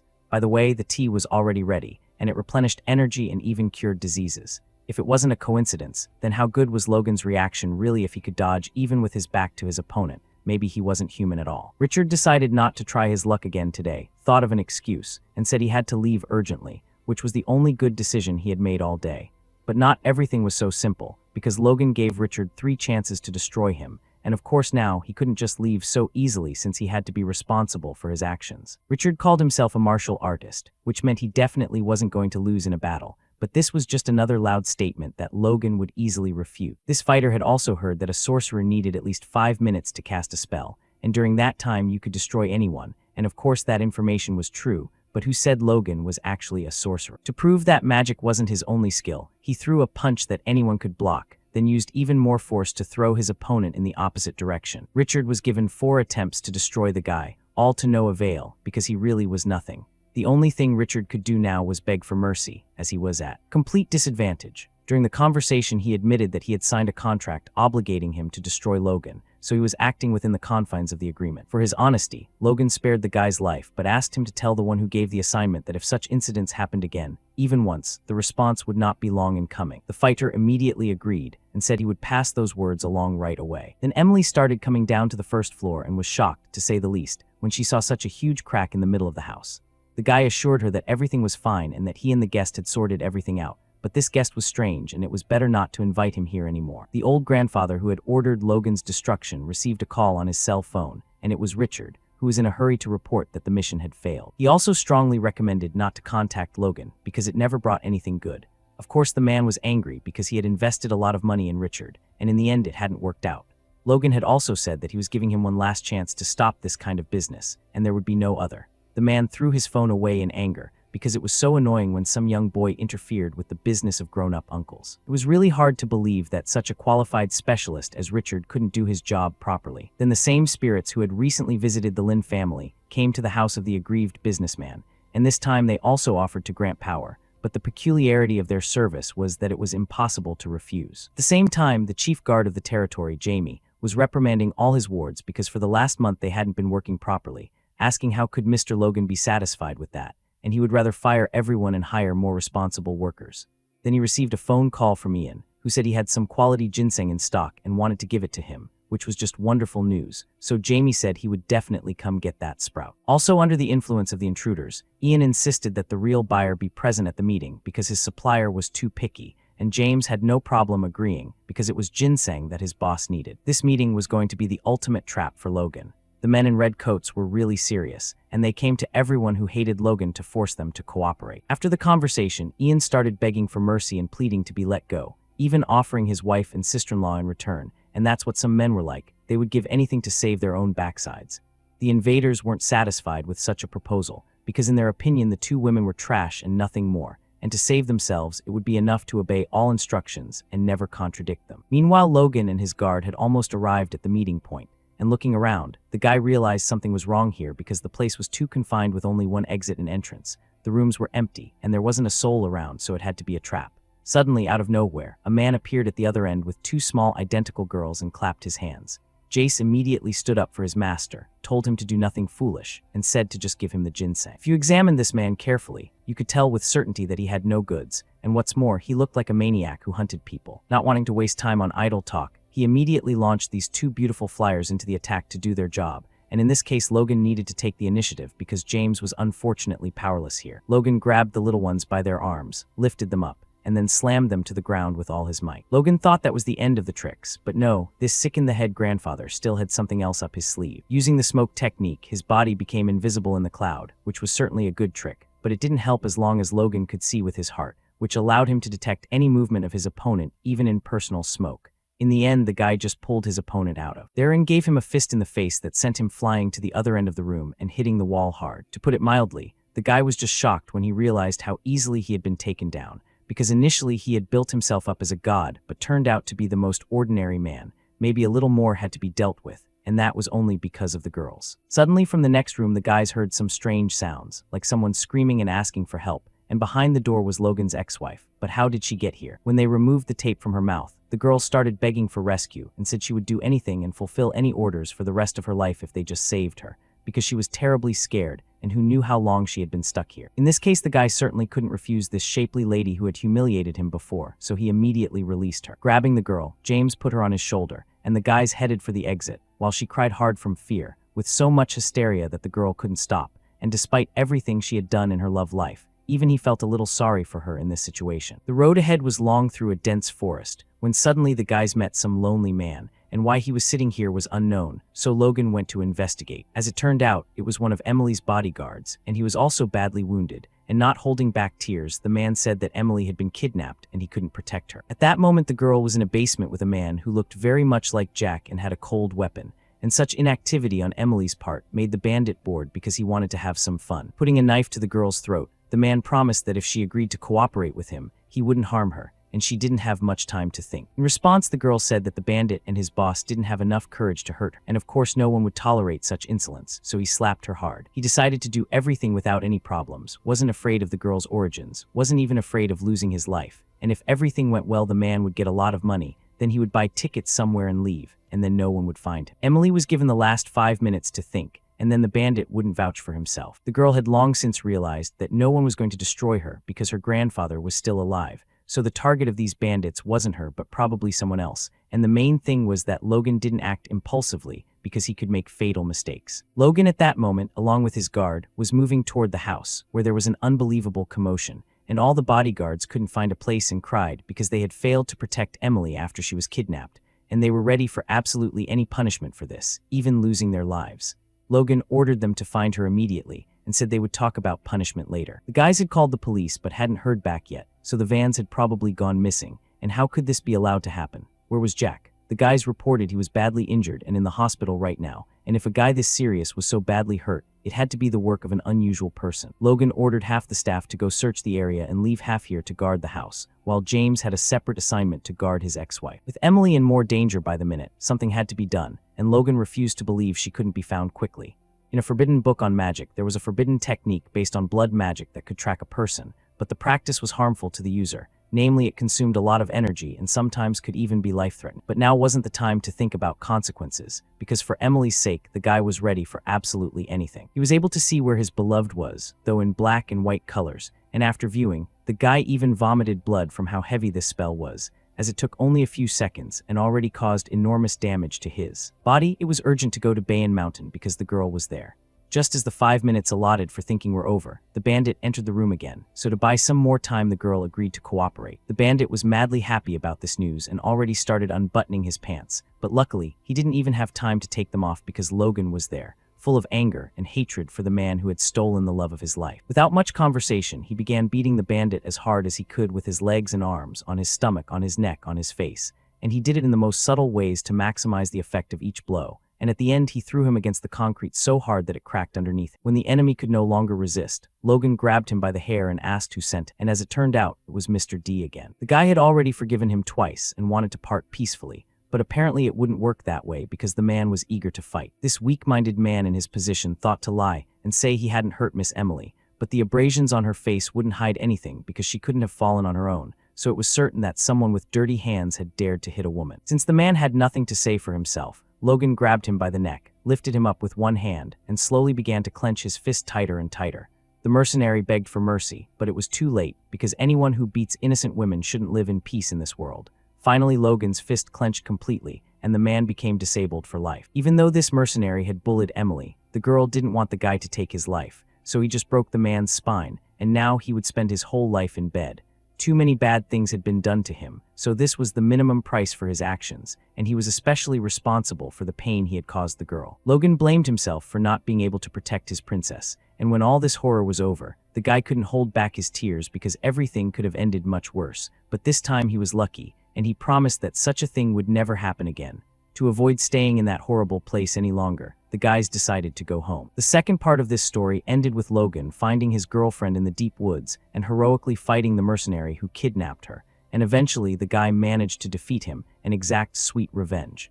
In the house, despite his serious injury, Jack couldn't calm down and was about to go rescue Logan and his girlfriend. But of course in this state, it was strictly forbidden because Jack was a very easy target and couldn't help in a fight. Fortunately, he had very prudent colleagues who simply didn't let him make this thoughtless step into the abyss. Then suddenly an ambulance appeared on the horizon, and Emily and Logan got out. Except for a couple of abrasions, the girl's health was fine, and every morning she needed to apply a certain ointment, and pretty soon everything would be completely gone. As soon as the opportunity arose, Jack immediately ran and knelt before his master, blaming himself for not being able to protect Emily. So with a clear heart he offered to let himself be beaten and chased away, and said he would say absolutely nothing in return because in his opinion he really deserved it. Logan urged the bodyguard not to blame himself because he had done his best, and that was the most important thing in his job. Only the guy was very interested in how the bandit had managed to beat Jack, since Jack himself was a master of martial arts.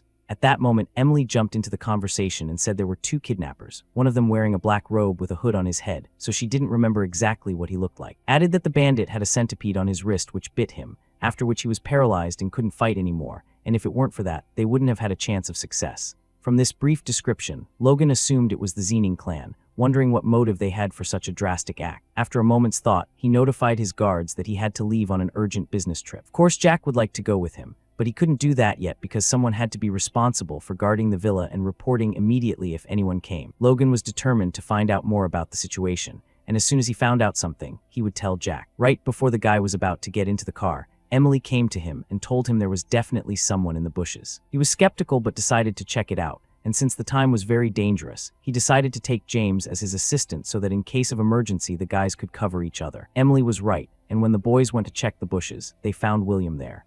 Well, it's been a long time, and the guys didn't hesitate to trim his hair, tie him up, and make him tell the truth immediately. Since the guy was captured and his life was now in someone else's hands, it didn't take him long to start telling everything he knew. It all started last Wednesday or so, because since the mercenary had failed to take Logan's life, William's father was very angry and contacted some bad people. These guys looked very creepy, and during their conversation they cast a spell on his father and buried him, and now they were threatening William. Their main condition was Logan's body, and if this crying boy brought it to them, they would give him life, but there were absolutely no guarantees.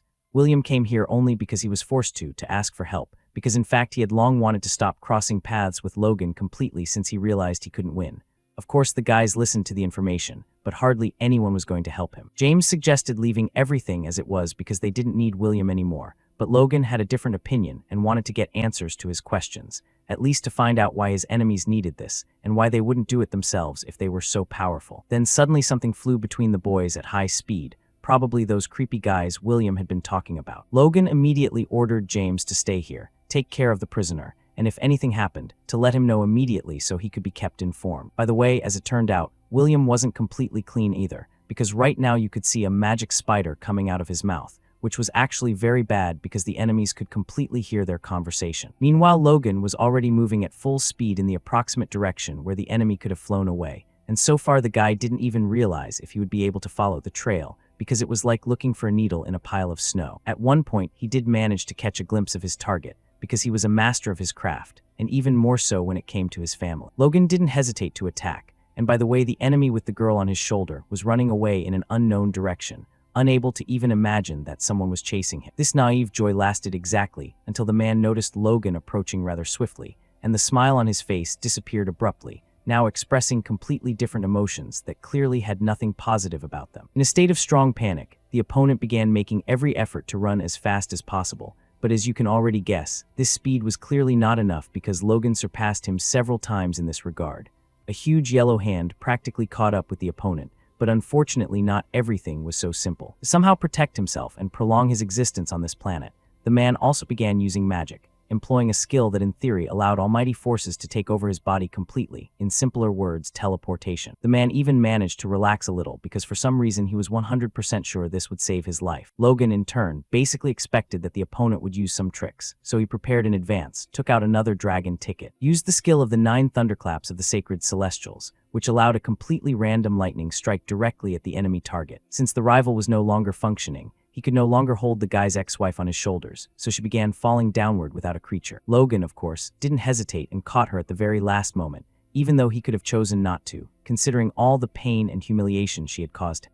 The girl had brought plenty of trouble into his life, but since the task was accomplished, the guy decided to go home immediately because frankly he was a bit tired. As practice shows, even at his level, fighting for an entire night was very problematic, as such activities required a lot of energy and internal magical power. So it turned out there was still room to grow, and this wasn't the limit. When Charlie reached his house, he asked someone to come get the girl because he had no strength left to carry her. But for some reason there was absolute silence in response, and no one said a single word. To put it mildly, this looked rather strange and the timing was terrible, because if something really had happened inside, it would be very difficult for the guy to defend himself right in the middle of the street. Bodyguard Jack and the rest of the guards were lying on the floor, and it looked like someone had just beaten them up really badly without any regret, because at first glance the guys didn't even show any signs of life. Then Charlie remembered his beloved, because he just couldn't afford to let anything happen to her a second time. To see if everything was normal, the guy jumped out of his seat and ran into the house, of course entering without knocking and immediately shouting her name because he was sure she wasn't alone in there. But it turned out to be much calmer than anyone could have imagined, as the girl was just lying alone on the bed already on her 10th dream, and the guy simply woke her up. At least she was glad that her future husband had come home, but she didn't understand why he was being so loud. When Charlie realized everything was more or less calm, he threw his ex-wife on the floor and walked over to Emily, and the first thing he did was hug her tightly to show how much he cared. Then he told her that for some reason all the guards were lying on the ground at the entrance to the house, and Emily immediately realized her future husband was pretty tired and urgently needed a good rest. She hugged him even tighter in response, and then gently put him to bed. The next morning Charlie woke up alone and immediately smelled a very pleasant aroma, because Emily had been in the kitchen since morning preparing a delicious breakfast for her lover, so that when he woke up, he would have a good meal and energy for the day. She was surprised he woke up so early since he usually slept much longer, especially after being tired, but he couldn't sleep well because he had too many thoughts keeping him awake. Since this breakfast was meant to be a surprise, the girl sincerely didn't want Charlie to see what she was cooking, but because he was very curious, he decided to see what was in the pots without further ado. As it turned out, it was noodles, but Emily's lack of cooking experience made it look more like porridge. The girl already realized it wasn't a good idea to feed her young man like that, so she was going to throw everything away, but since the best man in the world was in a relationship with her, she didn't have to throw anything away.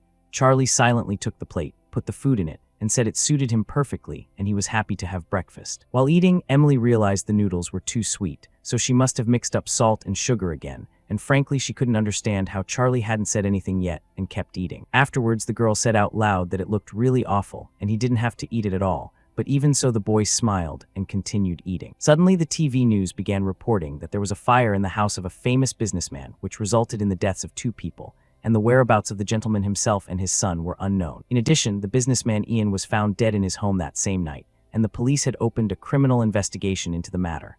According to reliable reports, the 2 gentlemen were very close, which might have something to do with the tragedy. Initially, Emily thought it was her boyfriend's doing, but he replied clearly that he had nothing to do with it at all.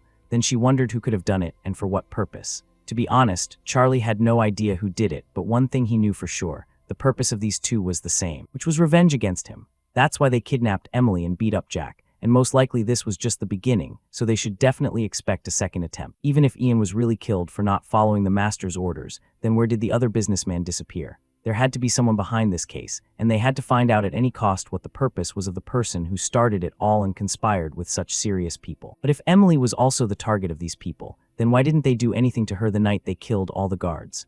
The girl then assumed these people were trying to get to her grandfather, but Charlie was quick to disprove that theory because in fact at this point, the grandfather was the easiest target, and capturing him wouldn't be a problem. That's when the guy's ex-wife suddenly spoke up, because the guys thought she had left a long time ago, but as it turned out she hadn't. The moment they were taken hostage, when the old man saw her sister, things started getting out of hand because for some reason he called her body a real treasure.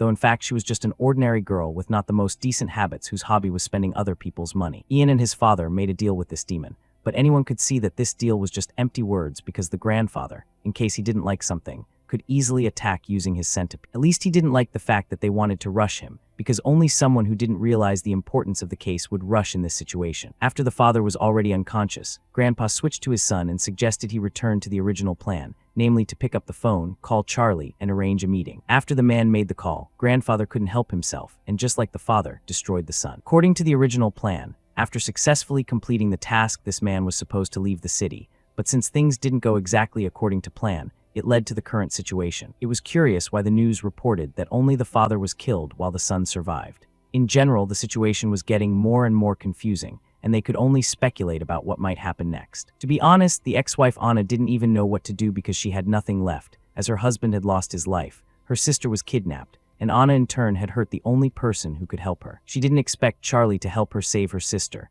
but she at least hoped he would help her build a memorial for her entire family, which had been destroyed just recently. In spite of everything, Charlie said he would try to help, but his ex-wife's sister wouldn't be his main goal because at least he had someone to risk his life for, and in the process of saving those he planned to save himself, he would try to rescue her sister as well. After these words, Anna started crying even harder, unable to hold back her emotions, and she was insanely grateful even for the fact that the guy would just try. Then suddenly some unknown man burst into the house, and instead of at least saying hello, he expressed his dissatisfaction with the architecture, saying that such a simple renovation was not the level of the Sun family. Charlie was of course very angry at the unwanted guest and wanted to know who was standing in front of him. It turned out to be Emily's own brother, and apparently it was normal for him to enter a stranger's house, express his displeasure, and say that even if he had no money at all, he would never live in a doghouse like this. Charlie was surprised to say the least because he had never heard of this brother before, but it wasn't surprising since the girl had broken off contact with him as soon as she left the capital and basically never contacted him again.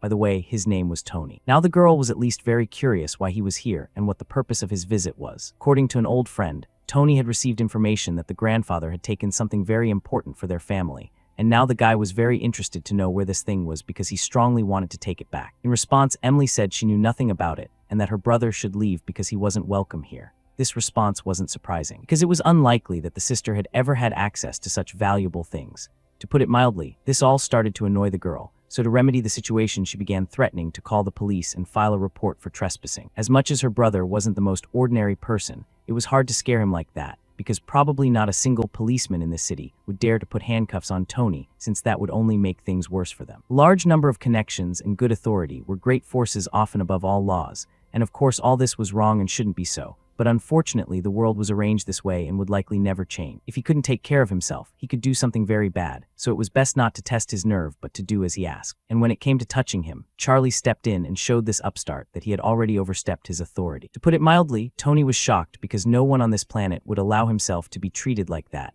let alone be forbidden. Of course, he was very curious about this mystery man, and Charlie introduced himself at once, but so far it didn't mean much because Tony had never heard anything about him before. To get to know each other better, his brother decided to attack Charlie so he could fully understand who was standing in front of him, but the point of such an encounter was that if a man had no powers, he would most likely not be able to get up. Like a true professional, the guy responded with magic and repelled the attack. To be honest, Tony couldn't believe his eyes, because he couldn't even imagine that such a master could be found in such a small town, when even in big cities they could be counted on a few fingers. Charlie realized that his potential rival's skills were quite strong, and his chance of winning was barely over 50%. He didn't really care what happened to himself after the fight, but he was worried about Emily because the house was pretty crowded and she could really get hurt. So Tony went on the attack, and Charlie managed to deflect the first punch without any problems but couldn't hit back. In addition to having incredible fighting skills, Tony also had very fast movement speed, and Charlie didn't even notice his opponent go behind his back, only realizing through his instincts that he was about to miss a blow from behind. Then the guys started a tight hand-to-hand fight in which surprisingly Tony felt more than comfortable,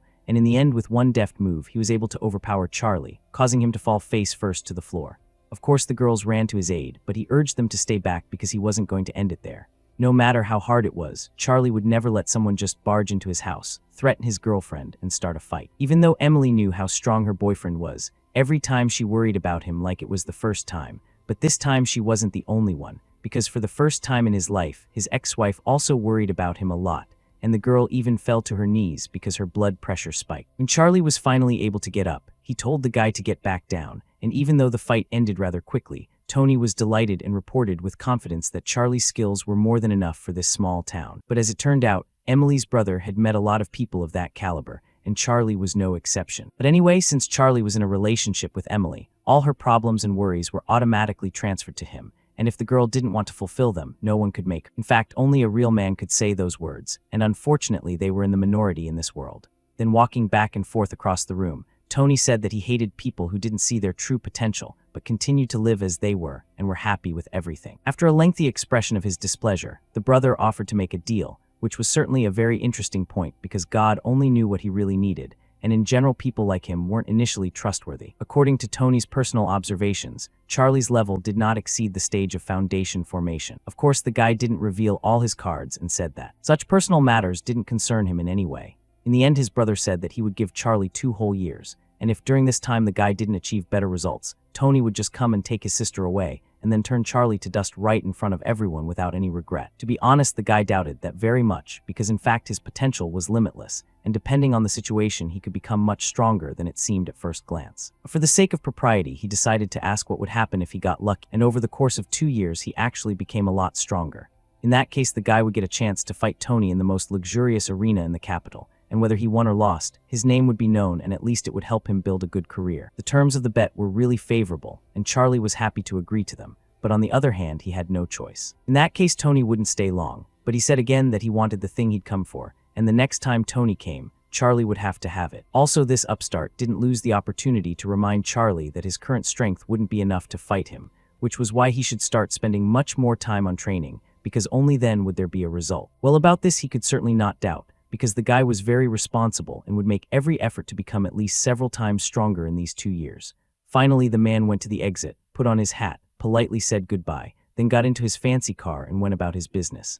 At that moment, Charlie had a lot on his mind, at least trying to figure out who he had just spoken to. This man must be a big shot in the capital, and if you considered Charlie's connections and resources, he wasn't even fit to be a janitor by comparison. Then Emily came up to the guy and told him that Grandpa had actually told her something before he left. Namely, that if in the future they encountered a situation they couldn't handle, they should definitely contact the man from the provincial security office. In the past, this man was Mr. Sun's apprentice, so he was bound to help. It was a really good idea, but Charlie wondered why Emily had a look on her face like it wasn't such a good thing. There was an explanation for that too, because in modern society, a man rarely managed to rise to the top on his own, and because of this, he always had to depend on someone. Once this guy was supported by her grandfather and Tony, but now that everyone knew Charlie was in a quarrel with Tony, it would be quite problematic to ask him for help. But even so, the guy didn't lose his enthusiasm, because in principle, he was ready to do his training on his own.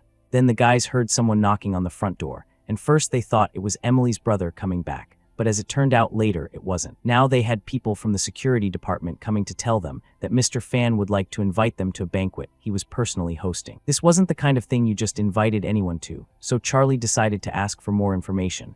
But unfortunately, these guys were only responsible for sending the message, so they urged him not to refuse the invitation. In this case, the guys asked for literally 5 minutes of time to at least minimally prepare, change clothes, and go down to the exit. When they had already arrived at the party, they immediately realized the owner was doing very well. At least Emily managed to notice a lot of famous people, and that said only one thing: the man was really successful. The higher a person's status, the more work you had to do to maintain it, so organizing such events was a pretty good solution. Emily also informed her young man that there were quite a few pairs of eyes watching him now, so even if Charlie didn't like Mr. Fan, he couldn't do anything about it, and he needed to completely relax and enjoy this beautiful evening. Then suddenly someone called out to the girl, and it was one of the youngest guests of the evening, the one and only daughter of Mr. Fan named Julia. For some reason, she was overjoyed to see Emily and immediately rushed to hug her, and the little girl had the feeling they hadn't seen each other for ages. Looking at the expression on Emily's face, you might think she didn't like children, but in fact that wasn't the case because the girl just didn't recognize Julia and decided not to play along but simply asked who was approaching her. That's when the little one told her who she really was, and she made it sound like it was a shame not to know. Then Julia turned her attention to Charlie, and as it turned out, she had heard quite a lot about him and sincerely wanted to know what was really so special about this guy. It was important for her to know because Emily had to marry a real man, and if Charlie wasn't such a man, then the little girl would do everything to prevent this marriage from taking place. Julia got so into character that she started talking in front of everyone in the center of the room about how beautiful, tender, and proud Emily was. She then informed her boyfriend that Julia was a child and shouldn't be taken seriously, at least because she could interfere with the marriage. In the end, the little girl, albeit reluctantly, agreed to let them be together because she realized that Emily really cared about this man. But if she found out that Charlie hurt her, he would be waiting for the worst days of his life, when absolutely all nightmare dreams would be realized. Then the little girl remembered she had something she wanted to tell Emily about a friend of her father's that she remembered very well. Just recently, Julia had heard information that this man was going to take revenge for someone Charlie had problems with. For some reason, this only brought a smile to her face, probably because she just didn't take this information seriously. And in general, it was hard to trust small children with such serious matters. The funny thing about this situation was that Grandpa once said the only person you could count on was Mr. Fan, so it was outrageous that apparently he wasn't really in Charlie's good graces. Suddenly, Mr. Fan himself entered the banquet hall with a lot of security, just like a high-ranking man should. He himself was the director of the provincial security department and had also graduated from the military academy, setting physical fitness records that no one had been able to beat so far. Behind him came a guy named Oscar, who was Mr. Fan's eternal shadow, and Julia even from afar noticed that he was clearly happy about something today. Then the little girl asked why Charlie didn't say hello to her father, and he had a logical answer to that question. Why would he do that if they didn't even know each other? The guy didn't have to flatter someone just because of their status. Meanwhile, Oscar ordered his men to bring Charlie here to say hello to the commander, but Mr. Fan stopped him and asked Oscar to bring Charlie here personally, because he knew very well that they weren't on the best of terms. Nevertheless, the commander ordered him to do it quickly and politely. Of course, all the guests were watching this meeting, and at the same time discussing what they thought about it. Instead of just asking, Oscar decided to ask the same question Julia had just asked, and in principle Charlie's answer didn't change in any way. Why did he have to do that? This answer instantly pissed the guy off, and he started calling Charlie a jerk in front of everyone and lecturing him about manners, though Oscar was probably hearing about them for the first time. At the same moment, Emily stood up for her young man, because to call a person a jerk in public had absolutely nothing to do with manners, and in general, how could Oscar allow himself to behave like this given that Mr. Fan had personally invited Charlie to the event? Of course, Oscar apologized for his act, after which Emily asked him once again to properly address her young man as a real guest. Deep down, the guy was just torn apart at that moment, barely able to cope with the anger he had inside. As it turned out, this officer's main goal was to get rich and do his best to destroy Emily in the future. After Oscar had concentrated as much as possible, he found the strength to politely address Charlie, namely to tell him that Mr. Fan had asked him to come over. Oscar looked like a peacock who is always trying to make himself look good. He also thinks Charlie is taking advantage of the Sun family's protection and that no one will touch him, but it won't be like that forever because times change and nobody can say for sure what tomorrow will bring. Meanwhile, Charlie finally reached Mr. Fan, thanked him for the invitation, and asked why he was invited. The gentleman laughed and said there was no real reason. He just wanted to meet such a promising young man. Charlie had become really successful lately, so much so that this information had reached Mr. Fan personally, and the moment when Charlie caught the guy who caused real problems for the whole department was considered the most vivid. Then Mr. Fan took his interlocutor by the hand and said he would like to invite him to become an instructor in his department, when suddenly Oscar burst into the conversation. He was furious, to put it mildly, that some savage who came out of nowhere had been entrusted with such a position, and he questioned whether Charlie even had the qualifications to succeed. Unfortunately, it was easier for Charlie to turn down the job, but it was definitely not for lack of qualifications. Oscar urged him to prove himself and announced to the whole room that if Charlie could overpower him, then the officer would truly recognize his candidacy. In that case, the guy asked a counter-question. Given Oscar's position, would he go to jail for assaulting an off-duty officer? Oscar answered immediately that in 5 days when they entered the ring, he would sign a waiver of all claims, and if Charlie won, he would be allowed to take the position without any problems. Charlie told him for the second time that he wasn't interested in working in security, so he offered to pick another bet. Well, then Oscar offered another option. If Charlie lost in a fair one-on-one fight, he would publicly apologize and treat Oscar like an older brother. In principle, the guy was more than satisfied with these conditions and gladly agreed to them. When Oscar asked what Charlie would do if he lost, the guy just took a glass of sparkling wine in his hands and drank it in one gulp because he was sure he would never lose. And there was no point discussing such a question, because in exactly 5 days Oscar's life would no longer be the same. In principle, Oscar wasn't frightened by such strong self-confidence from his opponent, as he was primarily determined to take revenge and had absolutely no time to think about what might really happen. This whole situation amused Mr. Fan quite a bit, because young people were so ambitious, but the most important thing was not to forget about safety. By the way, Oscar was one of the 3 best fighters in the department and had reached level 10 by the age of 25, which was considered a very serious result. Level 10 meant the man was at the stage of foundation building, a master who feared neither heaven nor earth. Fan was very curious to know if the guy had enough strength to fight a fighter of this level, and Charlie said confidently that he had enough skills because they had improved a lot recently, with the only disadvantage being a lack of physical strength, but 5 days would be enough time to make up for it. After these words, Mr. Fan confessed that he liked Charlie even more now, and that he had a bright future waiting for him very soon. Julia then remarked that the guy must be happy since her father really liked him. Also at that moment, one of the workers told her some rather sad news. For some reason they were unable to get tickets to the concert the girl had asked for so much. Of course, she couldn't just leave it like that and attack the bodyguard, and since it was her favorite performer, she was much more offended than usual.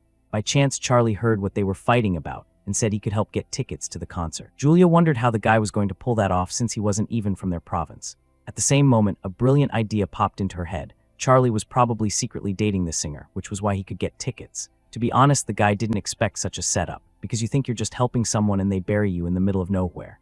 Charlie immediately raised his hands and said that wasn't true, that they only had business relations and nothing more. Even Emily was interested in this answer and wanted to know what the phrase "strictly business" meant. Well, to put it mildly, the man was stumped. He needed to come up with something fast. Within seconds, Emily came right up to him and immediately asked a second question about how Charlie met the singer. So now he was totally screwed, especially with Julia also pushing and digging in. Since the guy was being squeezed from all sides, he urgently needed to start talking. So he finally told everything that happened, from the contract with the sisters to using techniques to cure the singer's grandfather. Based on this story, Emily realized that forever Charlie was perfect for meeting all sorts of beautiful girls. But at least this wasn't really dating, just a struggle for the opportunity to get a plant. Meanwhile, Julia began to admire the guy even more, and was now sure that the man in front of her was not a cheater, but a real man who could even get her the concert tickets she wanted to attend. In that case, Charlie suggested she not waste a minute and write to the singer right away. Before that happened, the little girl asked to hear her. No matter how powerful Charlie was, he shouldn't let himself put sadness in Emily's head, so the best solution was to call the singer over so they could all discuss the matter together. Charlie decided not to argue with her and immediately agreed to these conditions, although he didn't really see the need to ask the girl to come in person. After quite a long period of time,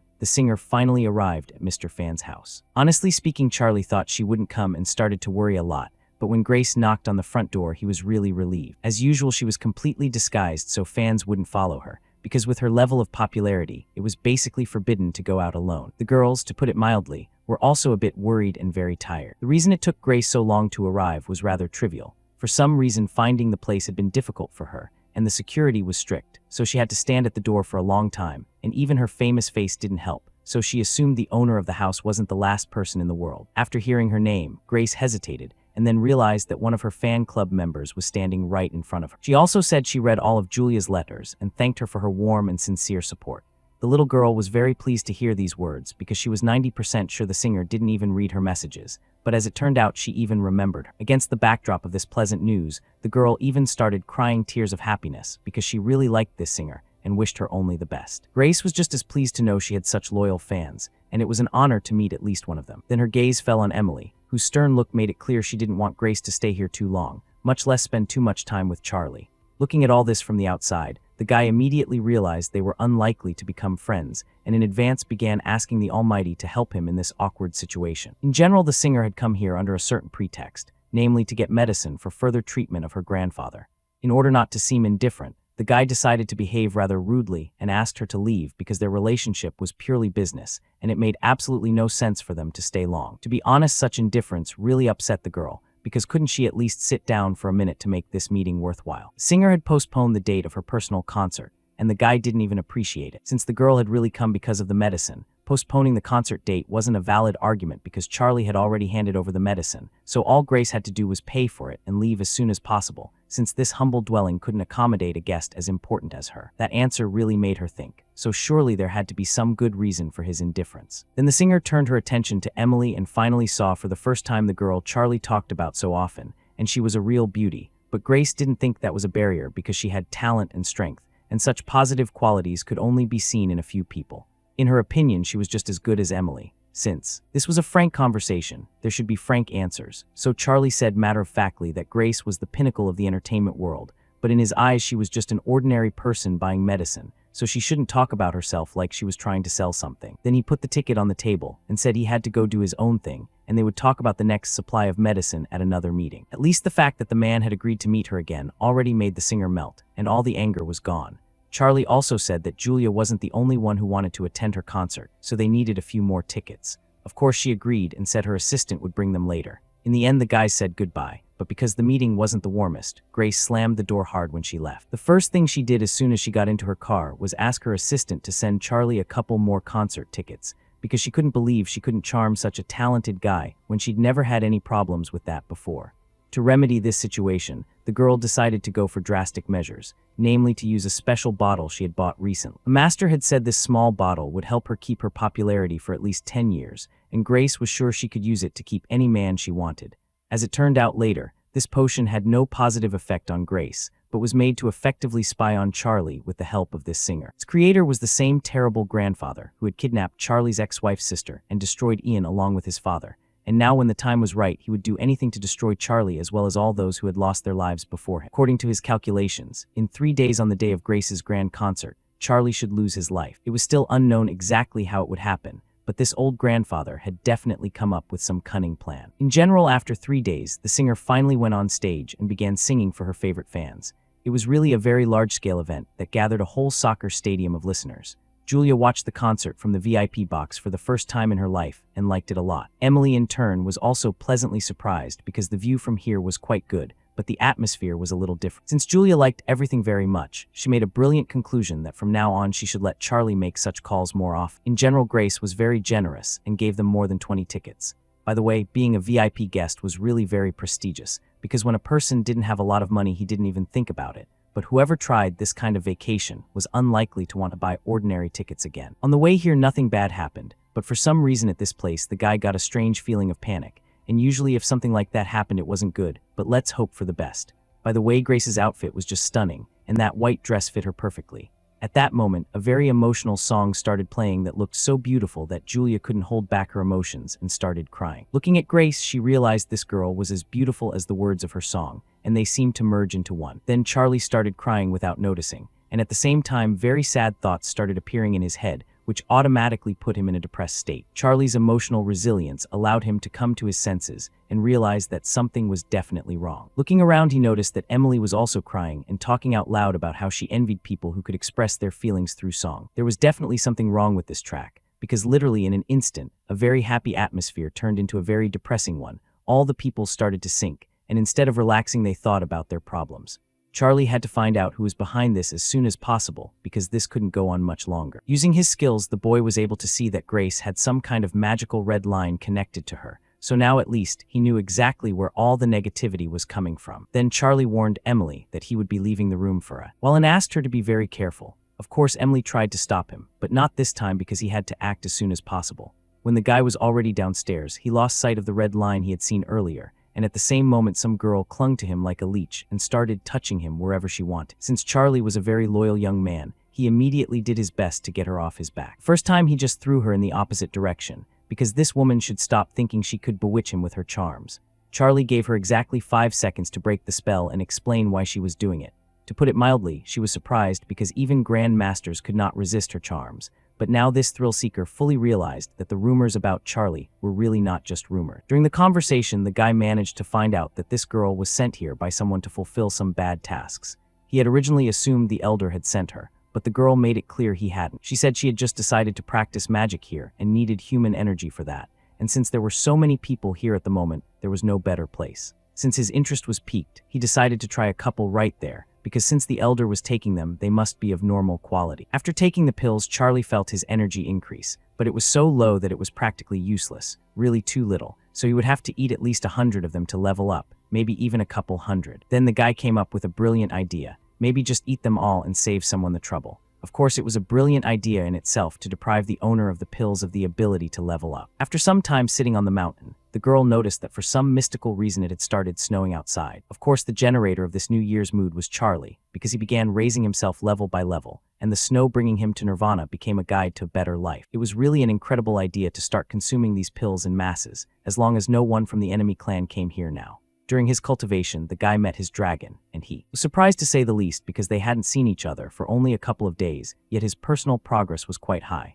In honor of the big event, the dragon said he could show the guy how to use a skill called Insane Stroke. In general, this skill was a creation that surpassed any technique invented by humans, and a person who possessed it could safely be called virtually invulnerable. Then suddenly while taking the new skill, the guy heard some strange sounds behind him. Frankly speaking, it pissed him off because one should never be distracted during such a responsible procedure. As it turned out, it was Anna's sister, completely tied up with ropes and with a rag in her mouth. When the process was completely finished, the guy immediately ran up to her and began to release her. The girl urged him to do it as soon as possible because the elder was about to come, and if he did there would be a fight, so the most important thing was to leave the cave in time. While releasing her, Charlie asked about Jack and where he might be, at least roughly. The girl said the elder had thought Jack useless and had sent him somewhere else. In that case, the boy promised to get her out but urged her to stay out of the way, and this was just the perfect opportunity to use the new technique. Without thinking long, Charlie fired a powerful magic shot, after which he managed to break through the thick stone layer of the mountain, done in order to leave this place as soon as possible. The flow of energy was so powerful that at one point this dark night became as light as day.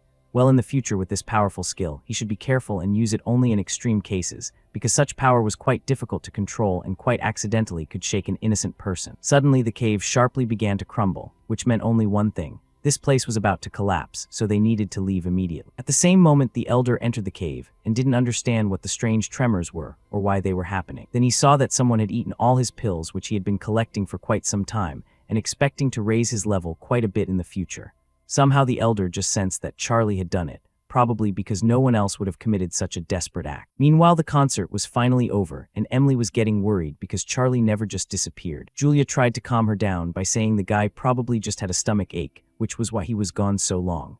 That was a possibility, but Charlie and Emily had a connection, and her heart told her that something bad had happened. Suddenly, the guy walked into the girl's room. And of course, Emily immediately asked what had happened to him. But since it was a pretty long story to tell, there just wasn't time. He also had his ex-wife's sister on his shoulders, and you could tell she was visibly unwell. Charlie asked to call an ambulance as soon as possible or the girl could lose her life. And while the ambulance was on its way, he would try to give her a chance to survive using his magical abilities. In that same night, the girl was taken to the local hospital, and in the morning she was visited by Anna, who was insanely happy that her sister was safe and sound at that moment next to her.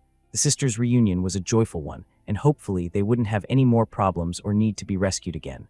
Now the #1 priority was to find Jack, who was probably not in the best condition right now. On their way out, the boys met Grace, who had heard about yesterday's incident and came to see how Charlie was doing. Of course, the guy said everything was fine, but even if it weren't, he would still say it was fine.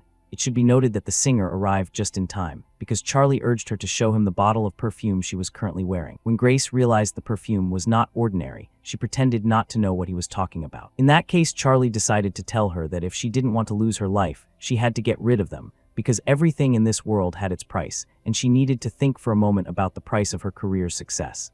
After hearing this information, she started crying, confessing that she had used them rarely, and if Charlie hadn't broken her heart that day, she wouldn't have touched them at all. In any case, all these fairy tales didn't interest the guy, and he once again asked the girl to give him the perfume. This time she agreed without any problems. After the guy took it in his hands, a ghost literally began to come out of the bottle, and under the influence of the strongest magic, it just couldn't stay there anymore. Everyone standing around was shocked by what they saw, especially Grace, who couldn't believe she had been carrying such a horrible object for so long.